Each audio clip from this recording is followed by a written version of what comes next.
Greetings, legionnaires, villains, vagabonds, rogues, Xanadumirs, Dominions, and Dumentites around the world. From the center of the earth, this is Dictor Van Doomcock, the future ruler of Earth, and I am here today to discuss Game of Thrones, Season 8 with you, my predictions, your predictions, chewing it over, kicking it around, figuring out who is going to emerge victorious, and more than that, it is my 20,000 subscriber celebration, my friends.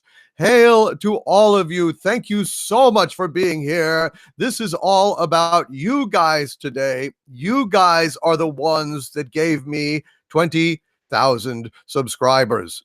And for that, I will be forever grateful, my friends. Thank you so very, very much. I cannot believe that I did it, that we did it together, because I certainly didn't do it. You guys did.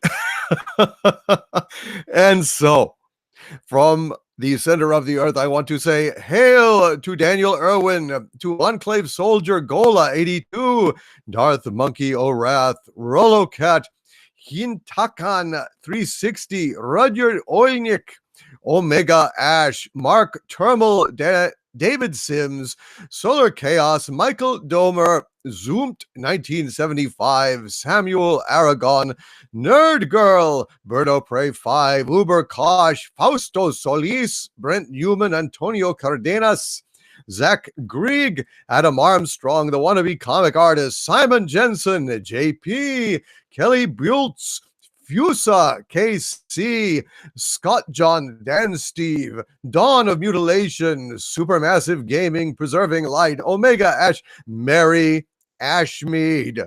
Hail Mary Ashmead. Thank you so much, Mary, for being here on short notice. This caught me by surprise, folks. I thought it might happen sometime this next week, but the subs kind of went through the roof with my reporting on the Rise of Skywalker trailer. And so it just kind of, we all got surprised, caught flat-footed with our pants down and swamped. So I just want to thank you all for showing up on short notice, and thank Mary Ashmead, thank Josh and Rebecca Momini. Ha, I got it. Demonic Bioman, the King of Scotland, Rolo Cat, and everyone else. Thank you so very much for spending a little time with me this Sunday afternoon and talking about Game of Thrones. What is coming up on Game of Thrones? You guys, I'm sure, are interested. I'm interested. I've been waiting for this for a long time. I think it's largely unpredictable. I just released a video making some predictions, but I'm not psychic. I do not know what is going to happen. That is purely speculation. It is purely my best guess. It'll be interesting to see what, if anything, that I predict comes to pass. But I am not Miss Cleo or Kreskin or Uri Geller or Nostradamus. So there you go, guys. I can't speak to it. I don't know. But regardless, I think we're going to have some fun here today. We're going to go ahead and enjoy a little speculation here. Hinata-chan. Sorry about that, Hinata-chan.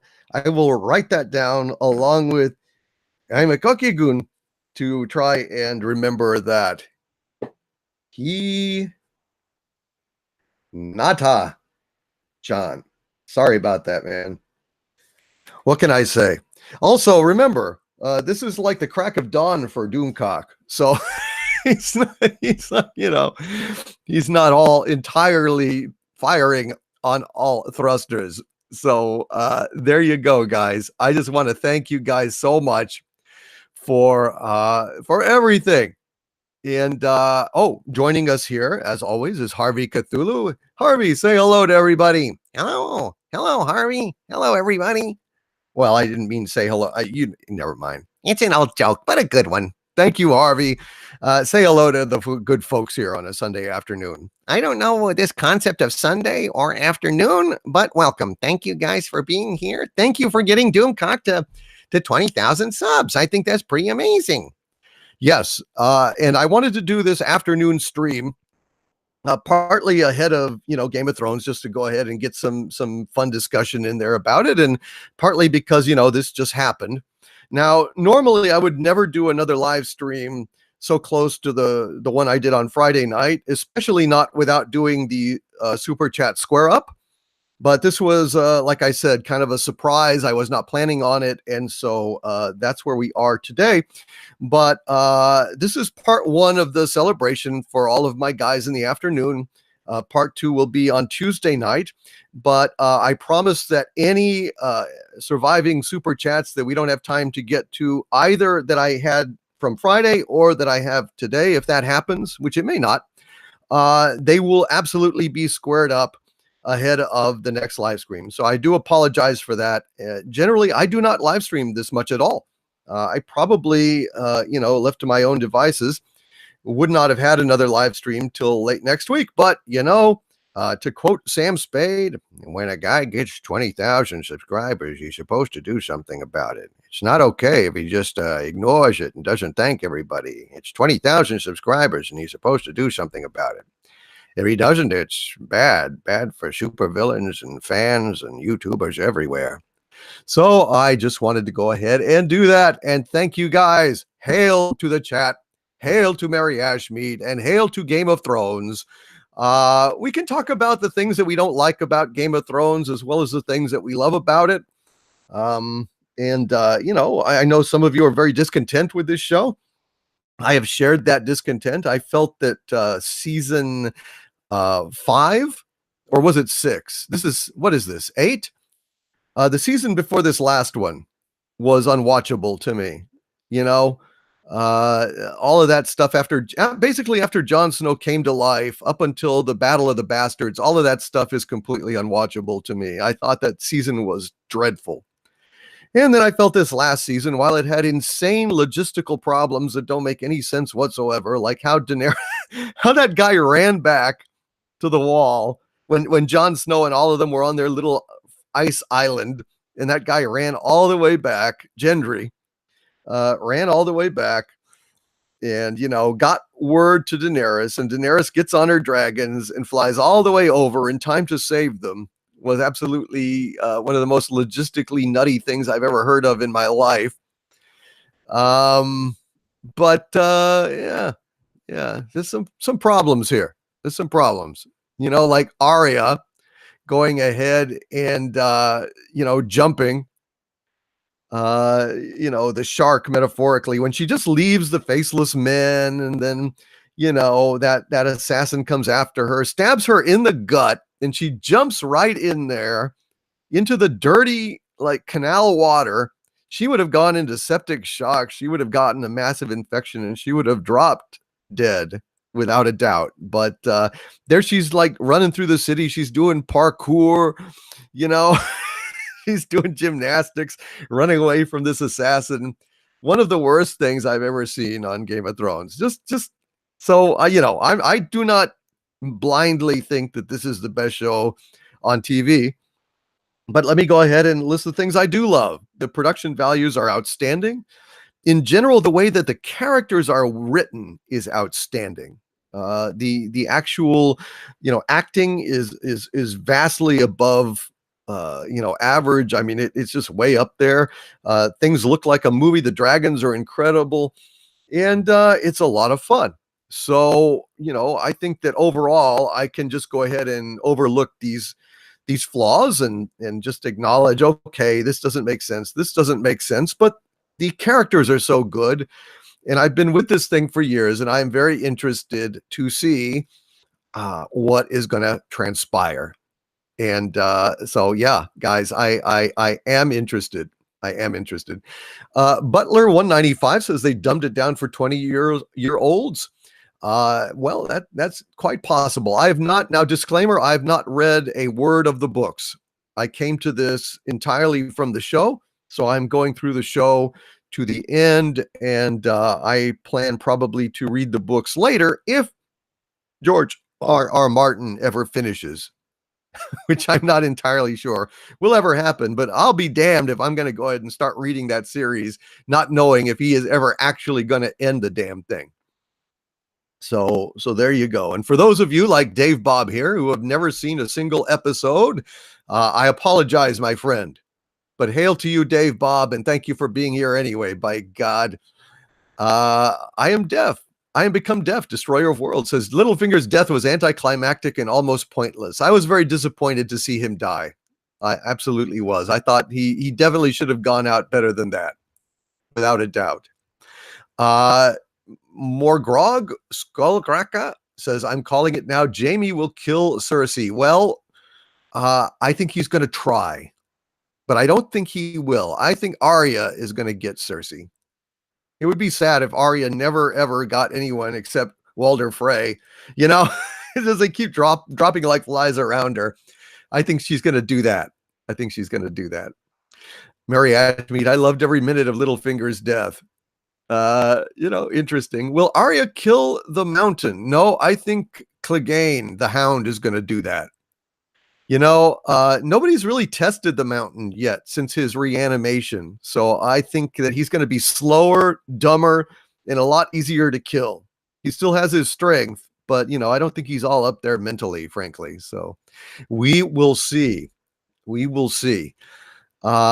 Before I move on here, and I want to thank everybody is here, everybody who's leaving super chats. I will get to those in just a second. And from the bottom of my heart, I want to thank you all for all of your support over this past 18 months, which have been an incredible ride, really the best ride of my life.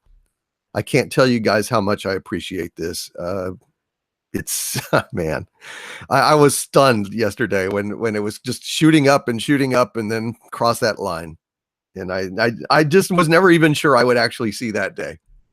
So, from all of us here at the center of the earth, thank you, my friends, very, very much.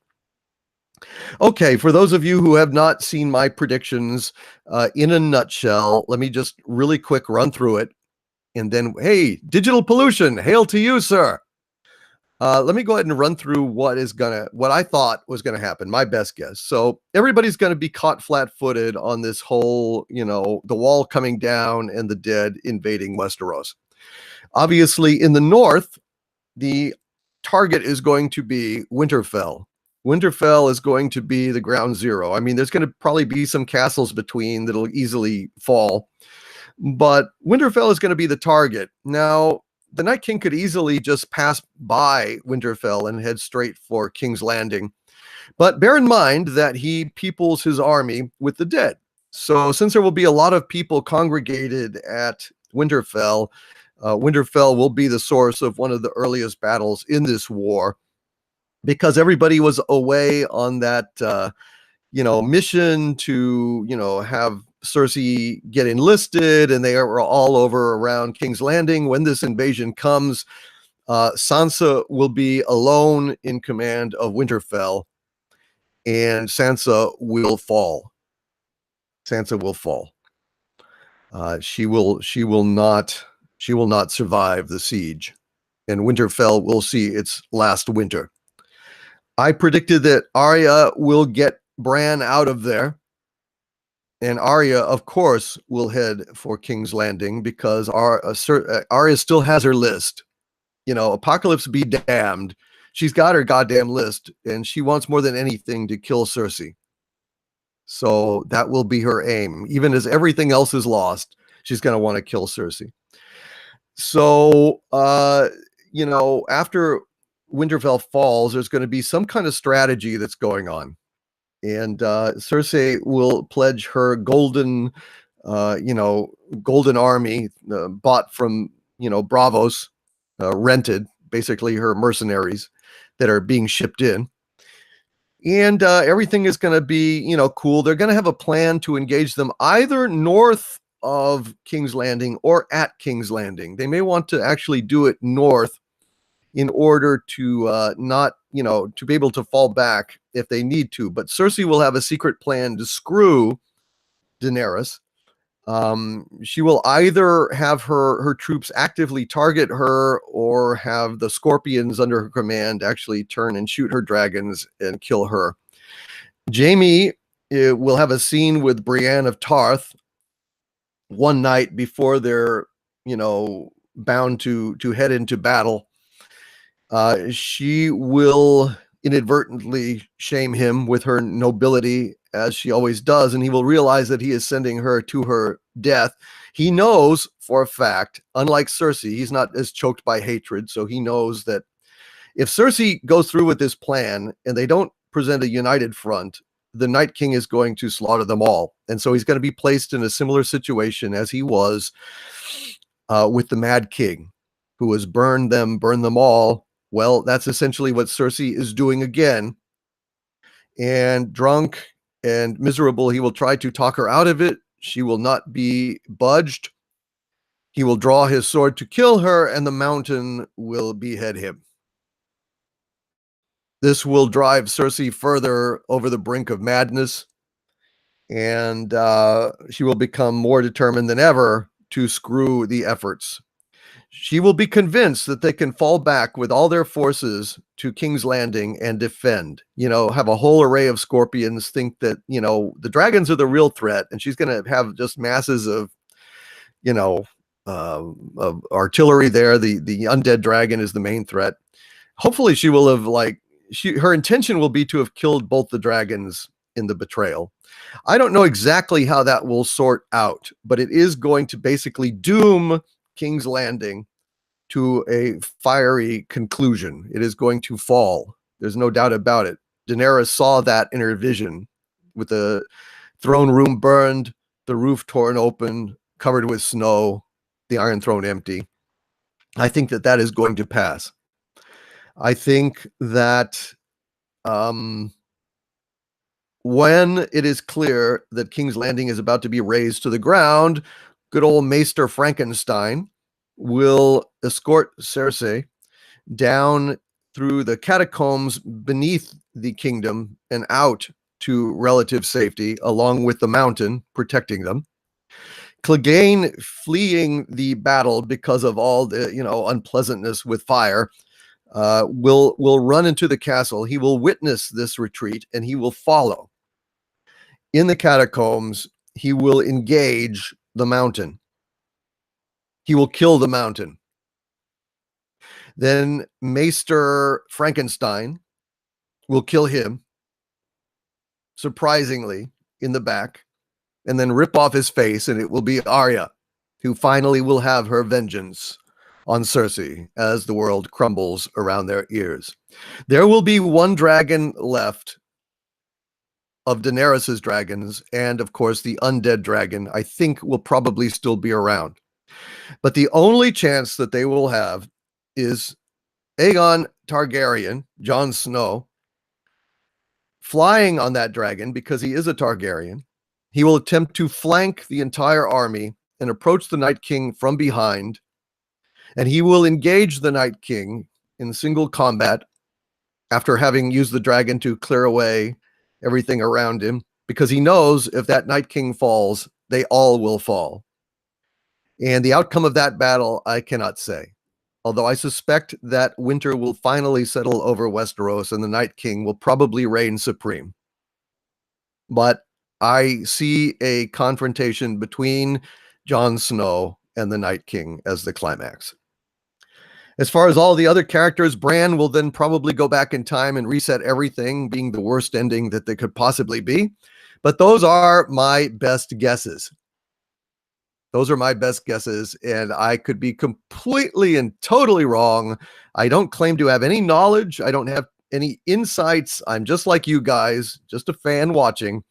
But these are my ideas of how it very likely might unfold in some shape or form. And I may get the timing wrong. I may get the locations wrong, the sequence wrong. But I think that these are kind of the major moments that we may see. But I could be insane. All righty, my friends. Let us see. You guys have been so patient and kind, and I want to go ahead and get to some of your super chats and see what you think is going to happen. And yeah, just go ahead and let's see what's going on. To quote Marvin Gaye, what's going on? What's going on?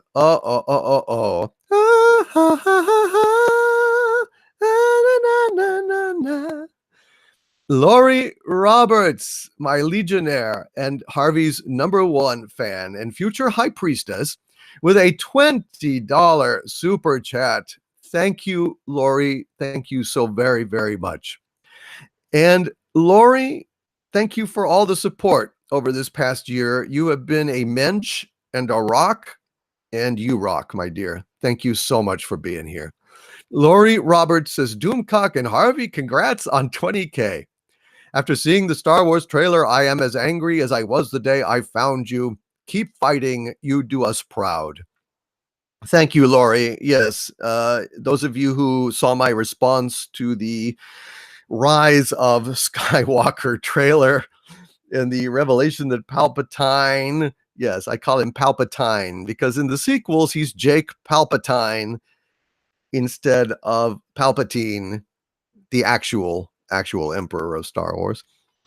Yeah, old Palpatine being back. I guess he's been lying there, without his clapper on, clap on, clap off the clapper, or his medic alert bracelet saying, I'm pinned beneath the fridge and I can't get up. I've fallen and I can't get up. Rey will go and help him get up, and then he will once again take over the galaxy or something. I don't know. It's so pandery. It's so awful. There's speculation that Rey may actually be a Skywalker, may actually be Darth Vader's daughter, which makes absolutely no sense at all. But I've heard this theory uttered. Basically, fandom's losing its mind over this trailer because it is so offensively bad. It is so simultaneously pandering and unsatisfying in the extreme that I think it's left people a little dizzy, a little disoriented, like a diver that has nitrogen necrosis and his air supply has gone bad and he's hallucinating and doesn't know which way is up. I think that's Star Wars fandom at this point. And I've not seen the trailer to The Mandalorian yet, but I will, and I will review it. But really, what's the point? Who cares? They've lost my business. Lucasfilm has lost my business and my allegiance until they apologize for the grievous insults that they have subjected us to for the past year and a half. Ever since The Last Jedi came out, we have been the butt of abuse, slanders, and insults. So I choose not to give my money to the hand that has slapped me. I do not want to pay and put a smile on the lips of the face that has spit in mine. So without respect, we reject. I think that stands completely true. And there you go, folks. There you go. That is my take on it. Thank you, Lori Roberts, very, very much. And I hope that you will be around for the next 20,000. Fingers crossed. Kilroy was here. Hail Kilroy with a $5 super chat. Thank you, sir. Kilroy was here. Kilroy is here. Kilroy will be here again. And he says, Hail, just quickly stopping by. I can't be here today. I have an evening shift tonight, this time scheduled. Good. That starts the same time as the stream. Well, thanks, Kilroy, for being here, man. I was hoping that it would be more convenient for you, but apparently not. But I just want to say, sir, thank you for all your support over these past several months. And, you are a loyal legionnaire and a friend, and it just means a lot to me. And I will be addressing all the rest of your super chats, my friend, in the coming Super Chat Square Up, probably tomorrow at the latest early on Tuesday. But I'm aiming for tomorrow to release that. Thank you. Kilroy was here very much. Brent Newman, my friend. Hail to Brent Newman with a £5 super chat. Brent, I salute you. You have been extremely loyal to me all this time, and from the bottom of my heart, thank you, sir. And he says, Hail, my lord. Congratulations on 20,000 subscribers. Well deserved. I know, it blows my mind, man. I raise my glass to you and thank you for all your hard work. Long may you reign. Thank you, Brent Newman. I have here a glass of the Johnny Walker White Walker mix in honor of Game of Thrones. And every time I drink it, I think of Penn Farm Girl, who was kind enough to send me my bottle of this White Walker, Johnny Walker drink. I thought it would be gimmicky, I thought it's cool when you put it in the freezer. The words "winter is here" appear on the side of the bottle, but it also is an amazing flavor.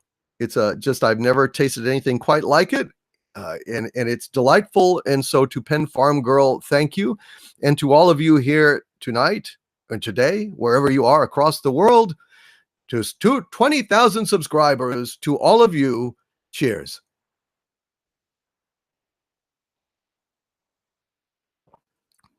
Mm, that is a very, very, very nice glass. Brent, thank you, my friend. Thank you. I hope that I will reign a long time. And I hope that my invasion of the surface world shall come very soon. Also, I want to go ahead and sing you a little song. It's not a perfect song for this occasion, but it's a song that I know, and it's a song that I recently saw is in the public domain. This is a song from gosh, what year is it from? It's something that Laurel and Hardy sang way back when, so that gives you an idea of how old it is. It's from 1910. And I just sing a little bit of a snippet to it. I don't know all of the verses yet, but I've been going over this list of public domain songs. And I know occasion, so I think you're going to be hearing me sing some oldies but goodies from the past that are in the public domain in the future. And just as a measure of appreciation, I just want to send out a public domain love song to all of you in the chat. Don't take it literally. Guys, I don't want to call you sweetheart, but nevertheless, here's one from the heart for you guys and girls out there. Let me call you sweetheart, I'm in love with you. Let me hear you whisper that you love me too. Keep the love light burning in your eyes so blue. Let me call you sweetheart, I'm in love with you. But I don't want to pick out curtains or anything. I just wanted to share that with you guys, give you all a little something extra here, and a taste of things to come. I'm going to be learning a whole lot of really, really, really old songs, just so I can share them with you guys in the live streams without fear of persecution. Anyway, it's just a little token of my esteem, but don't take it literally. I haven't gone funny. Thank you, Brent Newman. DeHawk666 with a $1.99 super chat. Thank you, my friend. DeHawk666 asks, have you seen The Last Emperor's or War of Three Kingdoms? No, sir, I have not as of yet. I apologize profoundly, but thank you. Thank you for reminding me and staying on me about it, because it is fully my intent to do so. I am just completely overwhelmed at the moment, trying to stay ahead, leap ahead of all these pop culture explosions that are going on at the time. Geez, it's like a new outrage every day between the Twilight Zone and Star Trek Discovery and the Star Wars crap that's going on. I can't even catch a breath, man. Can't even catch a breath. But DeHawk666, I keep it in mind. Believe it or not, I am looking forward to it very, very much, and it will happen, my friend. It will happen. I absolutely promise. I promise. And I want to say thank you guys who understood my song there. That was just to share it with you guys. A little Oliver Hardy, Laurel and Hardy there. I'm really looking forward to singing one of my favorite songs that I just discovered is in the public domain, which is Shine on Harvest Moon, which is one of Leon Redbone's songs. And as soon as I learn the verse to that, I'm going to go ahead and be singing that for you guys. There's a lot of good stuff out there. my wild Irish rose, a whole lot of stuff. And I know you guys enjoy it, and I'm just gonna start doing more of that in the future. Yes, I won't call you. I'm not calling you sweetheart, Willem van der Westhuizen.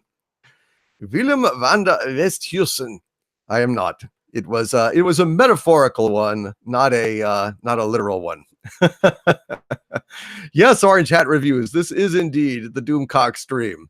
Yes, you probably came in while I was singing, wondering what the hell that was. Yes. As a grasshopper sitting on the railroad train, singing probably what I do all day. Love Leon Redbone. Love him. All right. So anyway, guys, thank you all for being here. And I wasn't calling you sweetheart. It wasn't literal. And let's see. Bree insulting Chris Hemsworth. Astasja. Oh, Jesus God. Really? So now she's insulting Chris Hemsworth. Of course, this means war. Well, as soon as I catch up to what that is all about, I will absolutely be tearing the hell out of her for that. You do not get to ruin the entire Marvel universe and then go ahead and insult one of its greatest heroes. That's not okay in my book, not on my watch, not on my ship, as Kirk would say. I could have gotten a job at Looney Tunes, says Jesse Miller at the Crow's Nest. And probably so. I'd like to think I could have. Although, even I, with all my voices, am not the equal of the great Mel Blanc, the man of 1,000 voices. Good God, he was wonderful. And I don't understand why this pops, this mic. I mean, there's nothing on it. I'm not bumping anything. It just does. I think it's the center of the earth. The transmission from there makes it do weird stuff. I don't know what to tell you, but I apologize. And there's really nothing. I don't know what the hell else to do about it. I guess I could get a different mic, but maybe I'll try that in the future. Astasja says, I miss Bugs Bunny. Yes, I know. Oh, Brunhilde, you're so lovely. Yes, I know it. I can't help it. Oh, Brunhilde, be my wife. For those of you missing a little bit of Bugs Bunny there you go. Yeah, this road does have a pop filter on it. Talk about pop filter. Talk about it does. If it's low quality, it could be capacitance. It's a Rode. It's actually quite a nice one. But I might go ahead and try that. We'll see. Regardless, folks. Yes, what's Opera Doc? Exactly, Josh and Rebecca Momini. The Rabbit of Seville. Yes. Dun dun dun dun dun dun dun dun na na na na na na na na na na na. Hail, Captain Robert April. Welcome, my friend. Everybody, please go and subscribe to Captain Robert April. And also donate, if you would please, to his cause. He's had a little bit of trouble with some credit card theft, and needs a few $100s to get through. So if you guys could check him out on his channel and send him a little donation on his Patreon, it would be appreciated. Let us continue here. Thank you, Doc666, Psycho Dwarf 9. Psycho Dwarfy, qu'est-ce que c'est? Quack, quack, quack, quack, quack, quack, quack, quack, quack, quack. With a $5 super quack. Thank you, Psycho Dwarf 9. And he says, hail, my liege. Congratulations on the new milestone. Thank you, Psycho Dwarf 9, for being such an ally, for being a legionnaire and a friend. You rock, my friend. Thank you so very, very much for being here and for all that you've done for me. It is absolutely 100% appreciated. Johan Bergqvist with a 259 Swedish krona super chat. Thank you, Johan Bergqvist, with a Don Martin or Sergio Aragones illustration. I'm not sure which on his avatar, but regardless, Johan, thank you very, very much for all of your support, my friend. And he says, hail, Doomcock. Congrats on 20,000. Stay angry. For a while there, Johan, just briefly, I was having trouble staying angry after I saw that I had 20,000 subscribers. But then I hear shit like Brie Larson is giving, insults to Thor. and that people are actually being so weak-minded as to be enthused about the Star Wars Episode 9 trailer, or to be distracted by the shiny that is The Mandalorian. Have you forgotten that they've called us racists and sexists for the past year and a half? They call us toxic and insult us as man babies. I don't want to give my money to that. I don't care what they do. I don't care if they dig up Laurence Olivier to play the greatest Jedi Knight ever and zap, 50,000 volts through him and make him Franken Olivier and cast him. I don't care if they have a perfect digital copy of Richard Burton playing a Sith Lord in the Old Republic. It's a question of principle. Without respect, we reject. I will not give them my money if they do not apologize for all that they've done. So in that regard, it doesn't really matter. I don't care what they're advertising. I'm not buying it, and I hope that you guys aren't either, because if you do, then by God, we deserve what we get, sadly. Thank you, Johan Bergqvist. Nerd Girl, hail Nerd Girl, with a £9.99 super chat. Nerd Girl, I thank you very, very much for joining the Legion of Doomcock and for your support here today. And Nerd Girl says, congratulations, my liege. Hail from a new villain. I am on standby to unleash the UK wing of your army. I have to pop out to prepare the troops. We'll see you Tuesday. Well, thank you, Nerd Girl. I am very appreciative that I have another loyal legionnaire in the UK to go ahead and rally the troops over there. God knows I am a huge fan of the United Kingdom. I'm a big Anglophile, as you all know, who have been listening to me all this time. And I'm thrilled to have more UK followers in my army. Thank you, Nerd Girl, very, very much for being here, and for the super chat, and just for being great.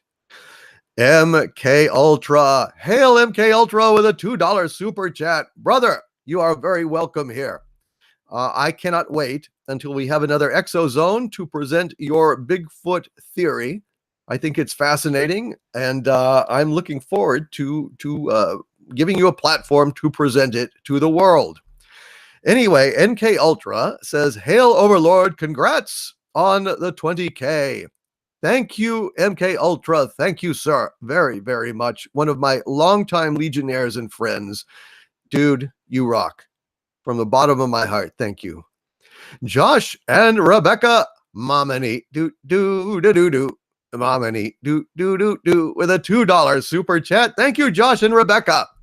And they say, congrats on 20K. Just think, only 7.5 billion to go. Well, it's a little bit of an uphill battle, but one that I'm absolutely pleased to fight. We have got to preserve our pop culture somehow, don't we? Without a doubt, we really, really, really have to keep fighting, and we are having an impact. I mean, they wouldn't be fearing us if we weren't. So the fact that they had to change, Rotten Tomatoes, they changed the YouTube algorithm, and they've done everything they can to protect Captain Marvel from us. You don't protect something from something unless you fear that something, and that something is us. So, thank you, Josh and Rebecca Momini, and I hope that you will stick around for the ride. Warren Roar. Hail Warren Roar with a $1.99 super chat. My friend, Legionnaire and bodyguard Warren Roar. Hail to thee in Hawaii. And he says, congrats on 20K. Toxic males unite. Hail Doomcock. Hail to all of you who are toxic males out there, and all of you toxic males. I am founding a little community called Toxic Town, and we are looking for a few good men and women who kind of like men to be men and women to be women and not have to apologize all over themselves just for being themselves. I thought that was the whole point of being woke, is to respect the sovereignty of the individual. I guess not. Anyway, those of you who want to go to Toxic Town, pop a couple of T's in the chat, like a TT, just to signal that you are ready to be picked up by the bus and taken to Toxic Town. Oh, Toxic Bus. Thank you, Warren, my friend. You are awesome. Solar Chaos with a $5 super chat. Thank you, Solar Chaos. And Solar Chaos says 20,000 subscribers is a milestone. You have every right to celebrate. Hopefully 200,000 won't be long in coming. Solar Chaos, you have been with me for quite a while now, and I just want to personally thank you so much for all of your support and just, always being here. And it just honors me that you are celebrating with us today. All of you. That is the same for every single one of you here. I mean, I guess I shouldn't just keep saying it. It'll bog down. It'll get boring. And, I don't want to bore you guys. God knows on a Sunday afternoon, you're pleasant enough to be here. So I think right now I will just say to you all, from the bottom of my heart, I never really believed that this would come about. And I mean, it has been an incredible journey. And I hope that it continues and that we continue to grow. But honestly, at this point, I feel like who could ask for anything more? You guys are the best chat, the best audience on YouTube. You are the wittiest, the funniest, the loyalist. You are the best in every possible way. Yes, dare I say it without sarcasm, the best chat ever. Not ever, but ever. I mean it. And I thank you all from the bottom of my heart for being here. All right. So let's I just wanted to say that, and now I will move on and go to Johan Bergqvist again with another 259 Swedish krona super chat. Thank you again, Johan. And he asks, what do you think about the new Dune movie Denis Villeneuve is doing? Well, we've had the Dune miniseries on TV. We've had Dune done by David Lynch. We had Jodorowsky attempt to do an insane, like heavy metal version of Dune, the most insane, over the top science fiction movie ever made, and he came very close to doing this epic thing and failed. So, a new Dune movie. In principle, I just can't really get all that excited about it.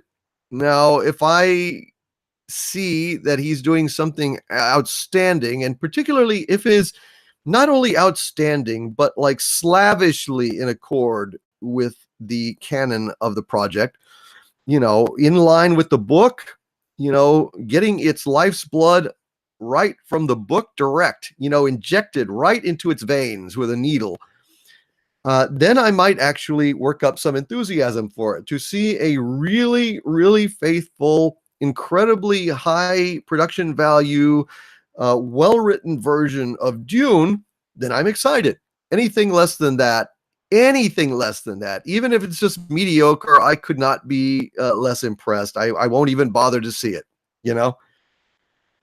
It's just, it had better be damn near perfect at this point to be worth my trouble. Otherwise, we've had Dune all over the place. And, we have Dune everywhere. So I'm just not that thrilled. Until they prove that this thing is outstanding and completely in line with canon, I'm neutral on it. I guess that's what I'd say. I'm neutral. Hail Johan, and thank you. Dilbertson. Hail Legionnaire Dilbertson with a 10-pound super chat. Says, hail Doomcock. Here's to the next 20. Thank you, Dilbertson, very, very, very, very, very much, my friend. And thank you for being a Legionnaire. Thank you for all of your support. It really has meant a lot to me, sir. And thank you for your generous support today and for being here with the celebration to celebrate with us all. Bjorn with a 20 Swedish krona super chat. Hail Bjorn. Thank you, Bjorn. for being here on all these live streams. Always a pleasure to see you. And he says, Game of Thrones, the butler did it in the parlor with a tool. Hey, that's the same thing that happened to The Last Jedi, right? Who killed The Last Jedi? The work for hire did it in the theater with a tool. And the tool was Ruin Johnson. Everyone knows Ruin Johnson is a tool, pun intended, but not that kind of tool. Basically, he's the other kind of tool. He's every kind of tool. He's every tool in the world to me. Screw you, Ruin. I hope you're listening. Screw you. Screw you, you worthless hack. You didn't have to kill Luke. You killed him on a whim. And then you're coming out here and saying you support all the different things, the retconning that's going on in episode 9, because your corporate masters say that you should, and you lick their hand and wag your tail and cash your paycheck and hope that you're going to get to do your other trilogy, which they announced, which makes me sick. No brainer on a Ruin Johnson trilogy, even if they fire Kathleen Kennedy. Even if Iger gets on his hands and knees in a video and begs the pardon of every single Star Wars fan in the world, I will never see Ruin Johnson's trilogy. Screw you, Ruin. You had your shot and you blew it. I'd have no respect for you as an artist, and I certainly have no respect for your vision of Star Wars. So hit the bricks, pal. Your trilogy is a non-starter for me. So there you go. Thank you, Bjorn. What say the chat? How are you guys doing over here in the chat? D. Pensack is here. Thank you, Mary Ashmead. Always a pleasure to see you. Saying, late arrival, apologies, my lord Doomcock. Well, it's Sunday afternoon. There was hardly any notice. Never worry about that. I'm just glad to see you here. Solar Chaos, doing okay here. Good. Never fear, Basil is here, but Basil cannot stay long, says Basil. Don't worry, Basil. This was a very, very short notice thing. Nicholas Noah, you are here too, my friend. Hail and thank you. If you guys can't stay, I understand totally. I mean, this will probably be one of the shorter ones that we do. I just wanted to go ahead and give everybody a sounding board who wanted to comment on Game of Thrones before it starts, do a little bit of predicting, a little bit of prognosticating. And because I hit 20,000 yesterday, I just wanted a chance to come and celebrate with all you guys live. So do not worry. I'm going to actually do a more, considered 20,000 subscriber celebration Tuesday night at 7:00. For those of you guys out there who could not attend an afternoon stream. That is the problem with being known around the world, is that you cannot really hit all of your audience at one time. And 20,000 is such a huge milestone. I mean, it's the biggest milestone yet in my mind, and it's just I want a chance to celebrate and express my thanks with everyone out there in the world who has supported me. It has been absolutely an incredible ride. And I suspect that these 2 live streams this week will be the only live streams I do this week, clear through until next week. So, I don't like to do too many. I don't want to, bore people or intrude. But, like I said, 20,000 is a big number. So that's why I'm doing this. Normally I would space them out more. Anyway, Basil, why so sad? Basil, don't be sad. Join me for maybe the Tuesday night one, or hell, just we're gonna do a Doomcock roundtable here soon. You can say hi then, Basil. Don't worry, don't feel bad at all. Cynical Lindsay says, greetings everyone, and hail Doomcock. Hail Cynical Lindsay. Nicholas Noah, hail, says, you deserve 2 million subs. I really appreciate that, Nicholas. Perhaps one day in the far, far flung future. I doubt it, but there you go. Aikurisu says, it's 6 a.m. here. If my eyes weren't waving the white flag, I definitely want to talk shop with Game of Thrones. Ha ha. Good morning. There's nothing more to waking up than Doomcock in your cup. That sounds awful wrong. I'll move on. Dan M says, I don't get their love for Roundhead. If episode 9 underperforms The Last Jedi, then his episode started, they decline. If episode 9 outperforms The Last Jedi, then his is the worst performing. Yeah, it's I don't know, man. I don't know. I Ruin Johnson is absolutely just lost to me. Just absolutely he's out of my life. He's out of my life. He's gone. I just cannot stand the guy. So Basil, do not feel bad. A cup of Doomcock makes the medicine go down. Thank you, Natasha Cloutier. And thank you for being here, Natasha. Tito Jorge says, always happy to be in one of your live streams. Today, I'm not a Game of Thrones fan, but wanted to celebrate your success. Well, thank you very much. I'm actually surprised that, more of you guys are not Game of Thrones fans. I thought that there was a broader fan base for this. But, yeah, I guess, the terrible seasons over the last couple of seasons lost a bunch of fans, but hell, we're at the last 6 episodes. I gotta see what happens. I gotta know. Do you feel lucky? Well, do you, Punk? Not particularly, but I still need to see what happens. I gotta see it. Mighty Wolf says, hail Toxic Town. Won't you take me to Toxic Town? No use for Game of Thrones. All right. Well, thank you guys for being here anyway. And just for those of you who missed it, I've put out my prediction on, my latest video, and I also recapped it here. But for those of you who are just wondering what's the bottom line, my bet is that it will be either Jon Snow or the Night King that will win. And if I had to lay down my money, given the inherent cynicism and dark worldview of George R.R. Martin and the makers of this stuff, I would have to say the night will fall over Westeros forever. I think the Night King will reign supreme. The Night King is the god of death. However, the Lord of Light may intervene. Who knows? It'd be very interesting to see how that unfolds. Or Bran will go back in time and reset things. Who knows? But basically, the conflicts will kind of line up at that point. That's my theory anyway. Hail, Dr. Forbin and Colossus. We have complex feelings about Game of Thrones. Yeah, I do too. I've been very, very disappointed with a lot of the stuff that happened there. But I have to say that overall, I've loved the characters. I've loved the writing, except the logistical aspects of the writing have been somewhat bordering on ridiculous at certain points. But regardless, that is my hope.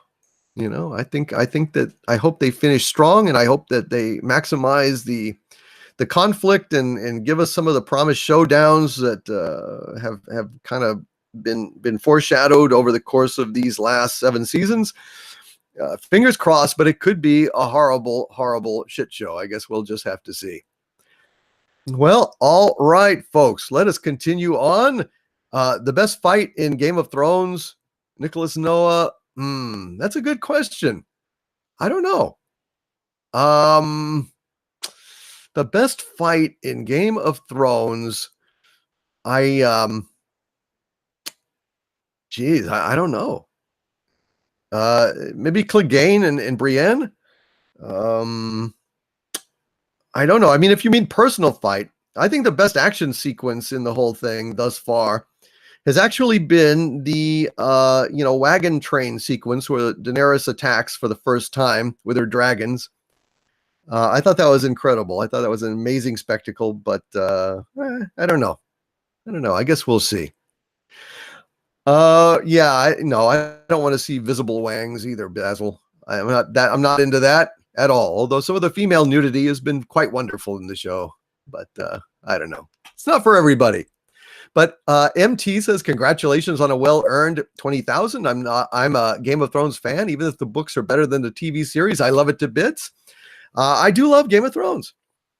I'm very interested to see what happens. They have been very inconsistent, especially from the point where they stopped working off George R.R. Martin's novels and just went on his outline. And I think the difference in quality shows, but overall, it's been a wild ride, and I'm looking forward to it a lot.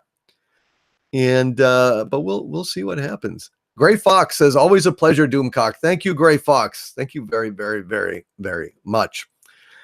Well, let us continue on here. The Mountain versus the Viper. I am become deaf, destroyer of words. I don't know about that. It's possible. Anything's possible. I don't. For God knows. I mean, Tyrion may wind up on the Iron Throne. I doubt it, though. I just don't see him being a big player at this point. He's basically an advisor, and I think the operatic stuff is going to play out between Daenerys and Jon Snow and the Night King. That's my gut feeling. That's my gut feeling. All right, let us move on here. Take a drink here, though, first. Cheers.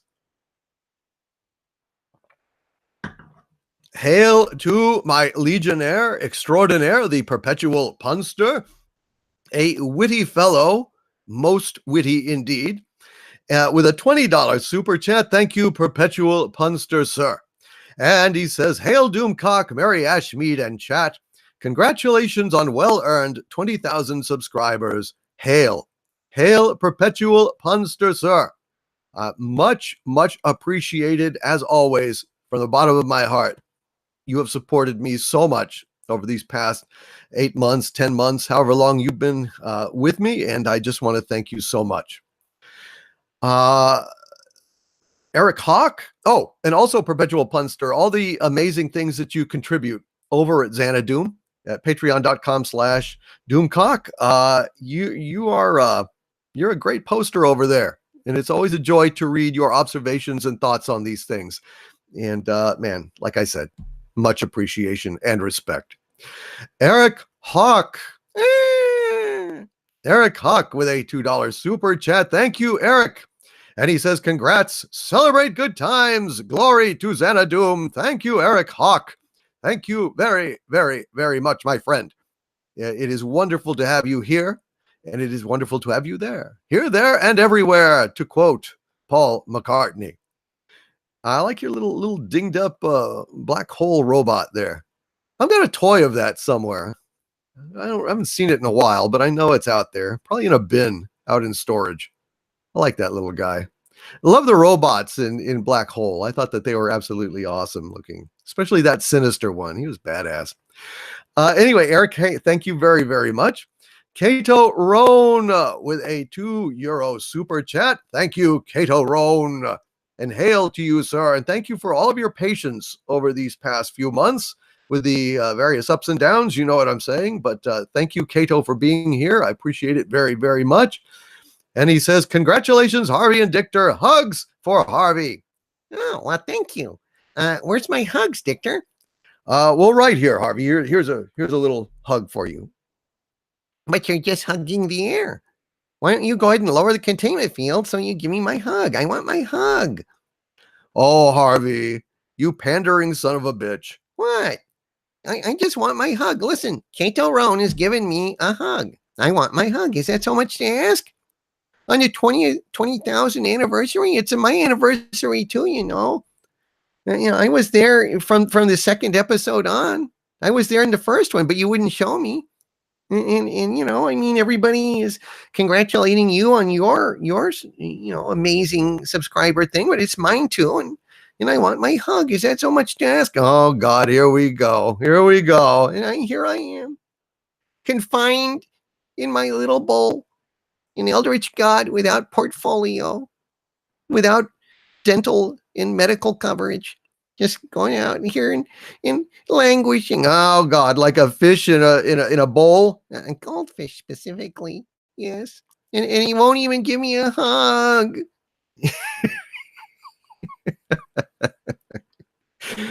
Yeah, you son of a bitch.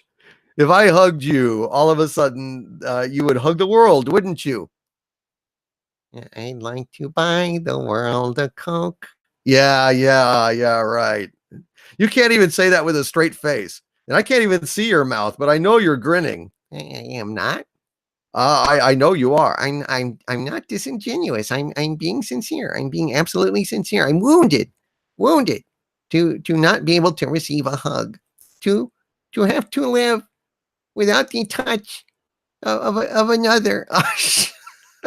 Go hug Yog Sothoth. He's no fun. He's kind of creepy. Uh-huh.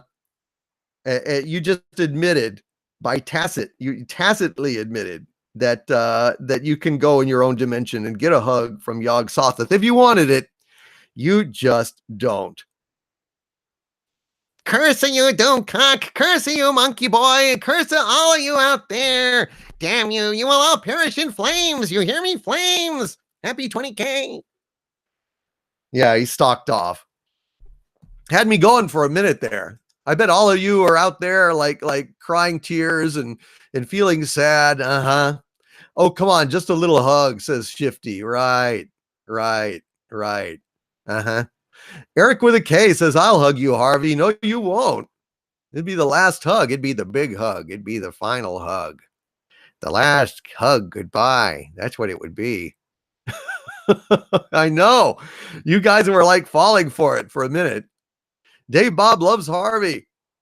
Well, we all love Harvey. We just don't love him enough to die for him, you know? I mean, yeah. He wants to hug the world and squeeze it to eternal damnation, says Captain Robert April. Exactly. You are quite perceptive, sir. Never, ever fall for that. The son of a bitch. He wants to hug you all right. Hug you into an early grave.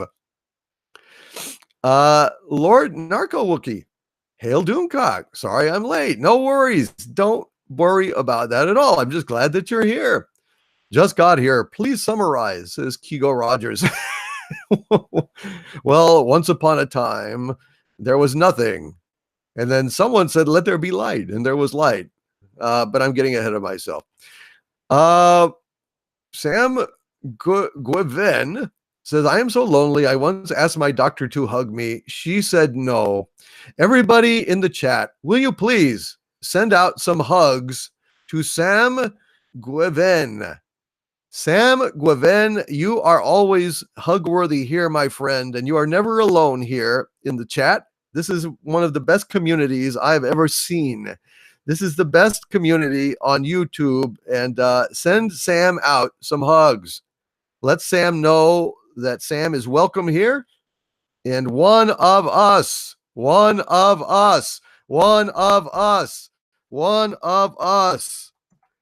There. Hugs, damn it. Yes, big hugs to Sam. Hug for Sam. Thou be amongst friends. Yes. There you go, Sam. Do not feel bad. Yes, Sam. I'm glad that cheered you up, by God.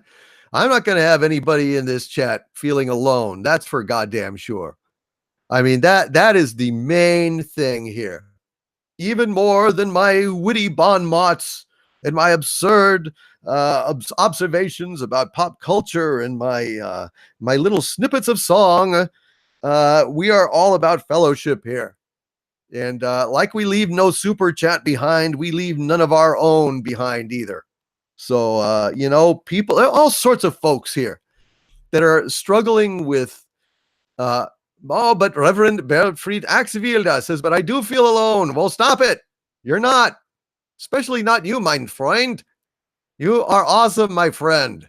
Let's give Burnfried some goddamn hugs, damn it. Listen, everybody here is welcome. Everyone here is among family and friends. And by God, like Buckaroo Banzai, when he's like rocking out and then he says, wait a minute. Wait. Hold on. Can you bring up the lights? Somebody here is not having a good time. Well, that's how I feel about it. That's how I feel about it. Somebody's not having a good time. I want to try and cheer them up. Everybody's having different health issues and family issues. I'm having family issues. You know, life can be a trial for many of us. But by God, if there's anything that we can do to lighten that, like I did on Christmas and Thanksgiving, holding live streams those days, just so that, you know, I don't like people feeling alone. I just hate it because I know how that feels. I've felt that feeling. I've never been as alone as a lot of you guys, but believe me, I've had especially in my childhood, just years and years and years of feeling like an outcast and alone and sad. And I hate that. And I don't want anyone to feel that ever. So you guys, please know that you are included here and you will always have a place in Doomcock's kingdom. We are, if there is an island of misfit toys, I'm going to conquer it and plant my flag and rebrand Misfit, because you know what? I'm a misfit and I think it's cool. I think it's cool. God damn it. I love being a misfit and I love misfits. So wear it like a badge of honor. If you ever felt like a misfit, wear it like a badge of honor. My friends, you've come home. All right. Getting a little choked up here. I'm going to have a drink. Yes. Yes. I try not to let on, but I'll let you guys know a secret, especially since, there's only a little under 300 people here. So I guess I can let out this secret. Doomcock has a little bit of a soft spot in his heart for you guys. He's an evil supervillain with no compassion whatsoever, except maybe a little bit for you guys. Cheers. Cheers.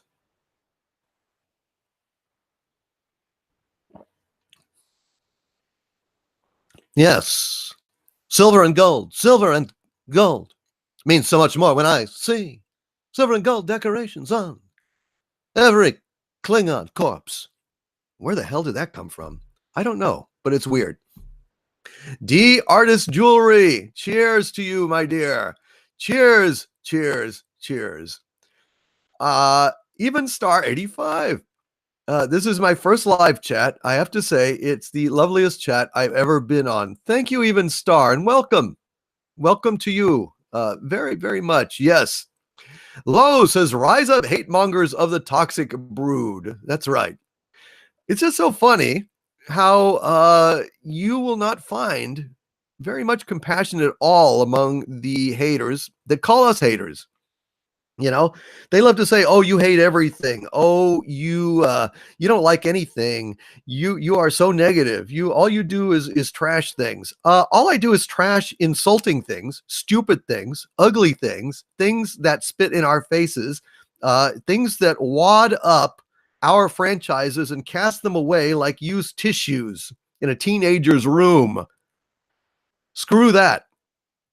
If getting along means pandering and losing your standards and losing your literacy and losing sight of what actually works and is good in pop culture, you know what? I'll go ahead and be outside. I'll go ahead and be toxic. I'll go ahead and be a hater, whatever you want to say. But the actual fact of the matter is, there's nobody on Earth that loves Star Trek more than Doomcock. They may love Star Trek as much as Doomcock. That's possible, but not more. Certainly not the original series. Certainly not the original Star Wars. And it's that disappointed love turned to rage that fuels me. So that is basically it. Anyway, I just want to say thank you all for being here, and thank you all for being making this such a welcoming place. Toxic Town. Won't you take me to Toxic Town? Yes, I will. I'm doing my best. I've got the bus loaded up. Oh, toxic bus. Doomcock does not love TNG as much as Basil, says Basil. Well, I love the Next Generation, Basil, but you may be right. You may be right. You may be possibly right. Yes, Martin Acosta Santana says Doomcock is like Hannibal Lecter. He only chews on the unworthy. Hell yes. Toxic Town. Toxic Town, Toxic Town, Toxic Town, Toxic Town. Isn't that Tijuana? Says Andrew Villers. No. No, there's no donkey shows in Toxic Town. That's not.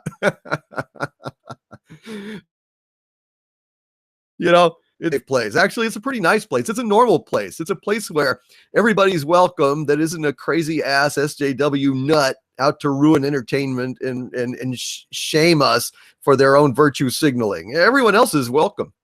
Everyone else is absolutely welcome. Hashtag Toxic Town. Hell yes. Take back that term, toxic. Embrace it.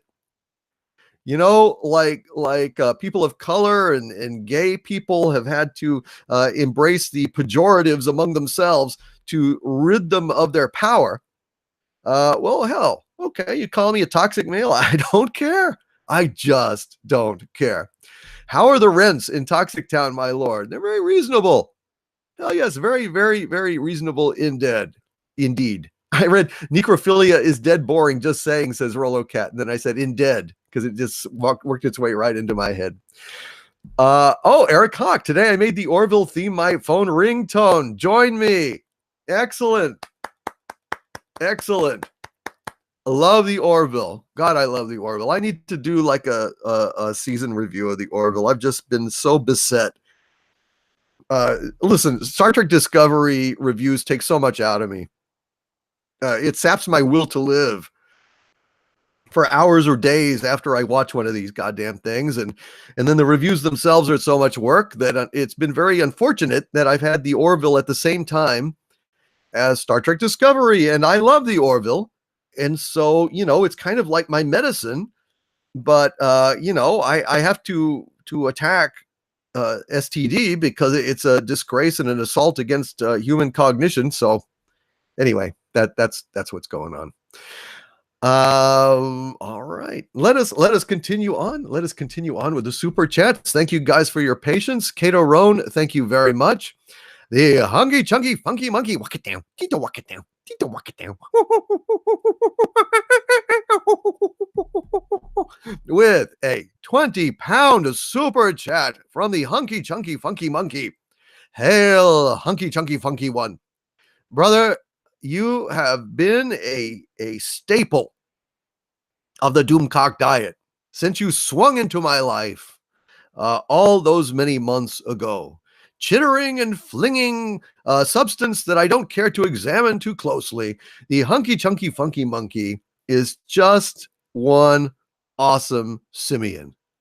A super simian, a simian of good character. And I love you, brother. Thank you for being here. And we were talking about challenges before. I know that you have your share. But, never let it get you down, my friend. Never let it get you down. Always remember, we're here. We're here. Once a week, I do like a live stream. Sometimes a little more when circumstances happen like this, a 20K, is not something that will ever happen again. It's a once in a lifetime thing. So, I'm kind of doing more and prevailing upon the wonderful Mary Ashmead to be such a trooper and be here for me. And Mary, you have been a absolute gem. You have been, just a great friend and a friend to everyone here, our den mother, our wrench wench supreme. And from the bottom of my heart and the bottom of Harvey's heart, if he has a heart, and if he doesn't, I'll transplant one in and then send it from the bottom of that transplanted heart too. Thank you, Mary Ashmead. You are absolutely a treasure. And thank you for your dedication. And thank you for tumbling out of bed, stumbling into the kitchen, pouring yourself a cup of ambition, and getting here for the Doomcock live stream. Like Dolly Parton, you will be revered by an alien civilization sometime in the future. When these transmissions reach, the Crab Nebula or something, you will be remembered. You will be remembered, Mary Ashmead. So thank you, Mary. And thank you, Hunky Chunky Funky Monkey. You don't have to be a star babe to be in my show, but you are a superstar in the jungle. So let's bungle in the jungle this Sunday and hail to the Hunky Chunky Funky Monkey. Dilbertson, hail Dilbertson with a 50-pound super chat. My God, sir, my God. Thank you very, very much, Dilbertson, for your support.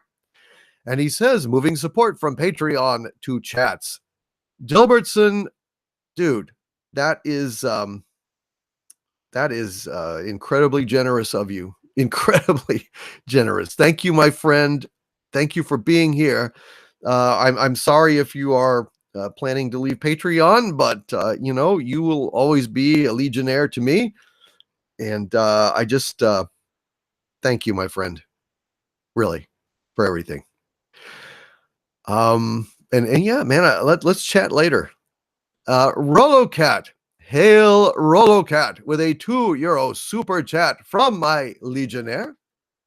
And he appears to be on the Iron Throne. So I was mistaken. Already it is revealed that Rolocat is the inheritor of the Iron Throne. It is Rolocat who will reign supreme. Well, there goes all those ambitions and predictions and pretensions. I stand corrected, Rolocat. Thank you. And he says, the night starts here. Hail 20,000. Thank you, Rolocat Legionnaire and Cool Cat Extraordinaire. You rock, sir. And it gives me comfort knowing that you'll wind up on the Iron Throne. Jesus, I'd actually rather put you up there than anybody except maybe Jon Snow. Personally, I would be very happy to see Jon Snow ruling everything. This guy has been through the ringer. He's been a puppet, a pauper, a pirate, a poet, and a pawn. He ought to be a king. He's king of the North. I think he ought to be king of the whole shebang. I just don't think there's going to be a lot left of the shebang to be king of. So it's almost like it doesn't matter who rules the Iron Kingdom at this point.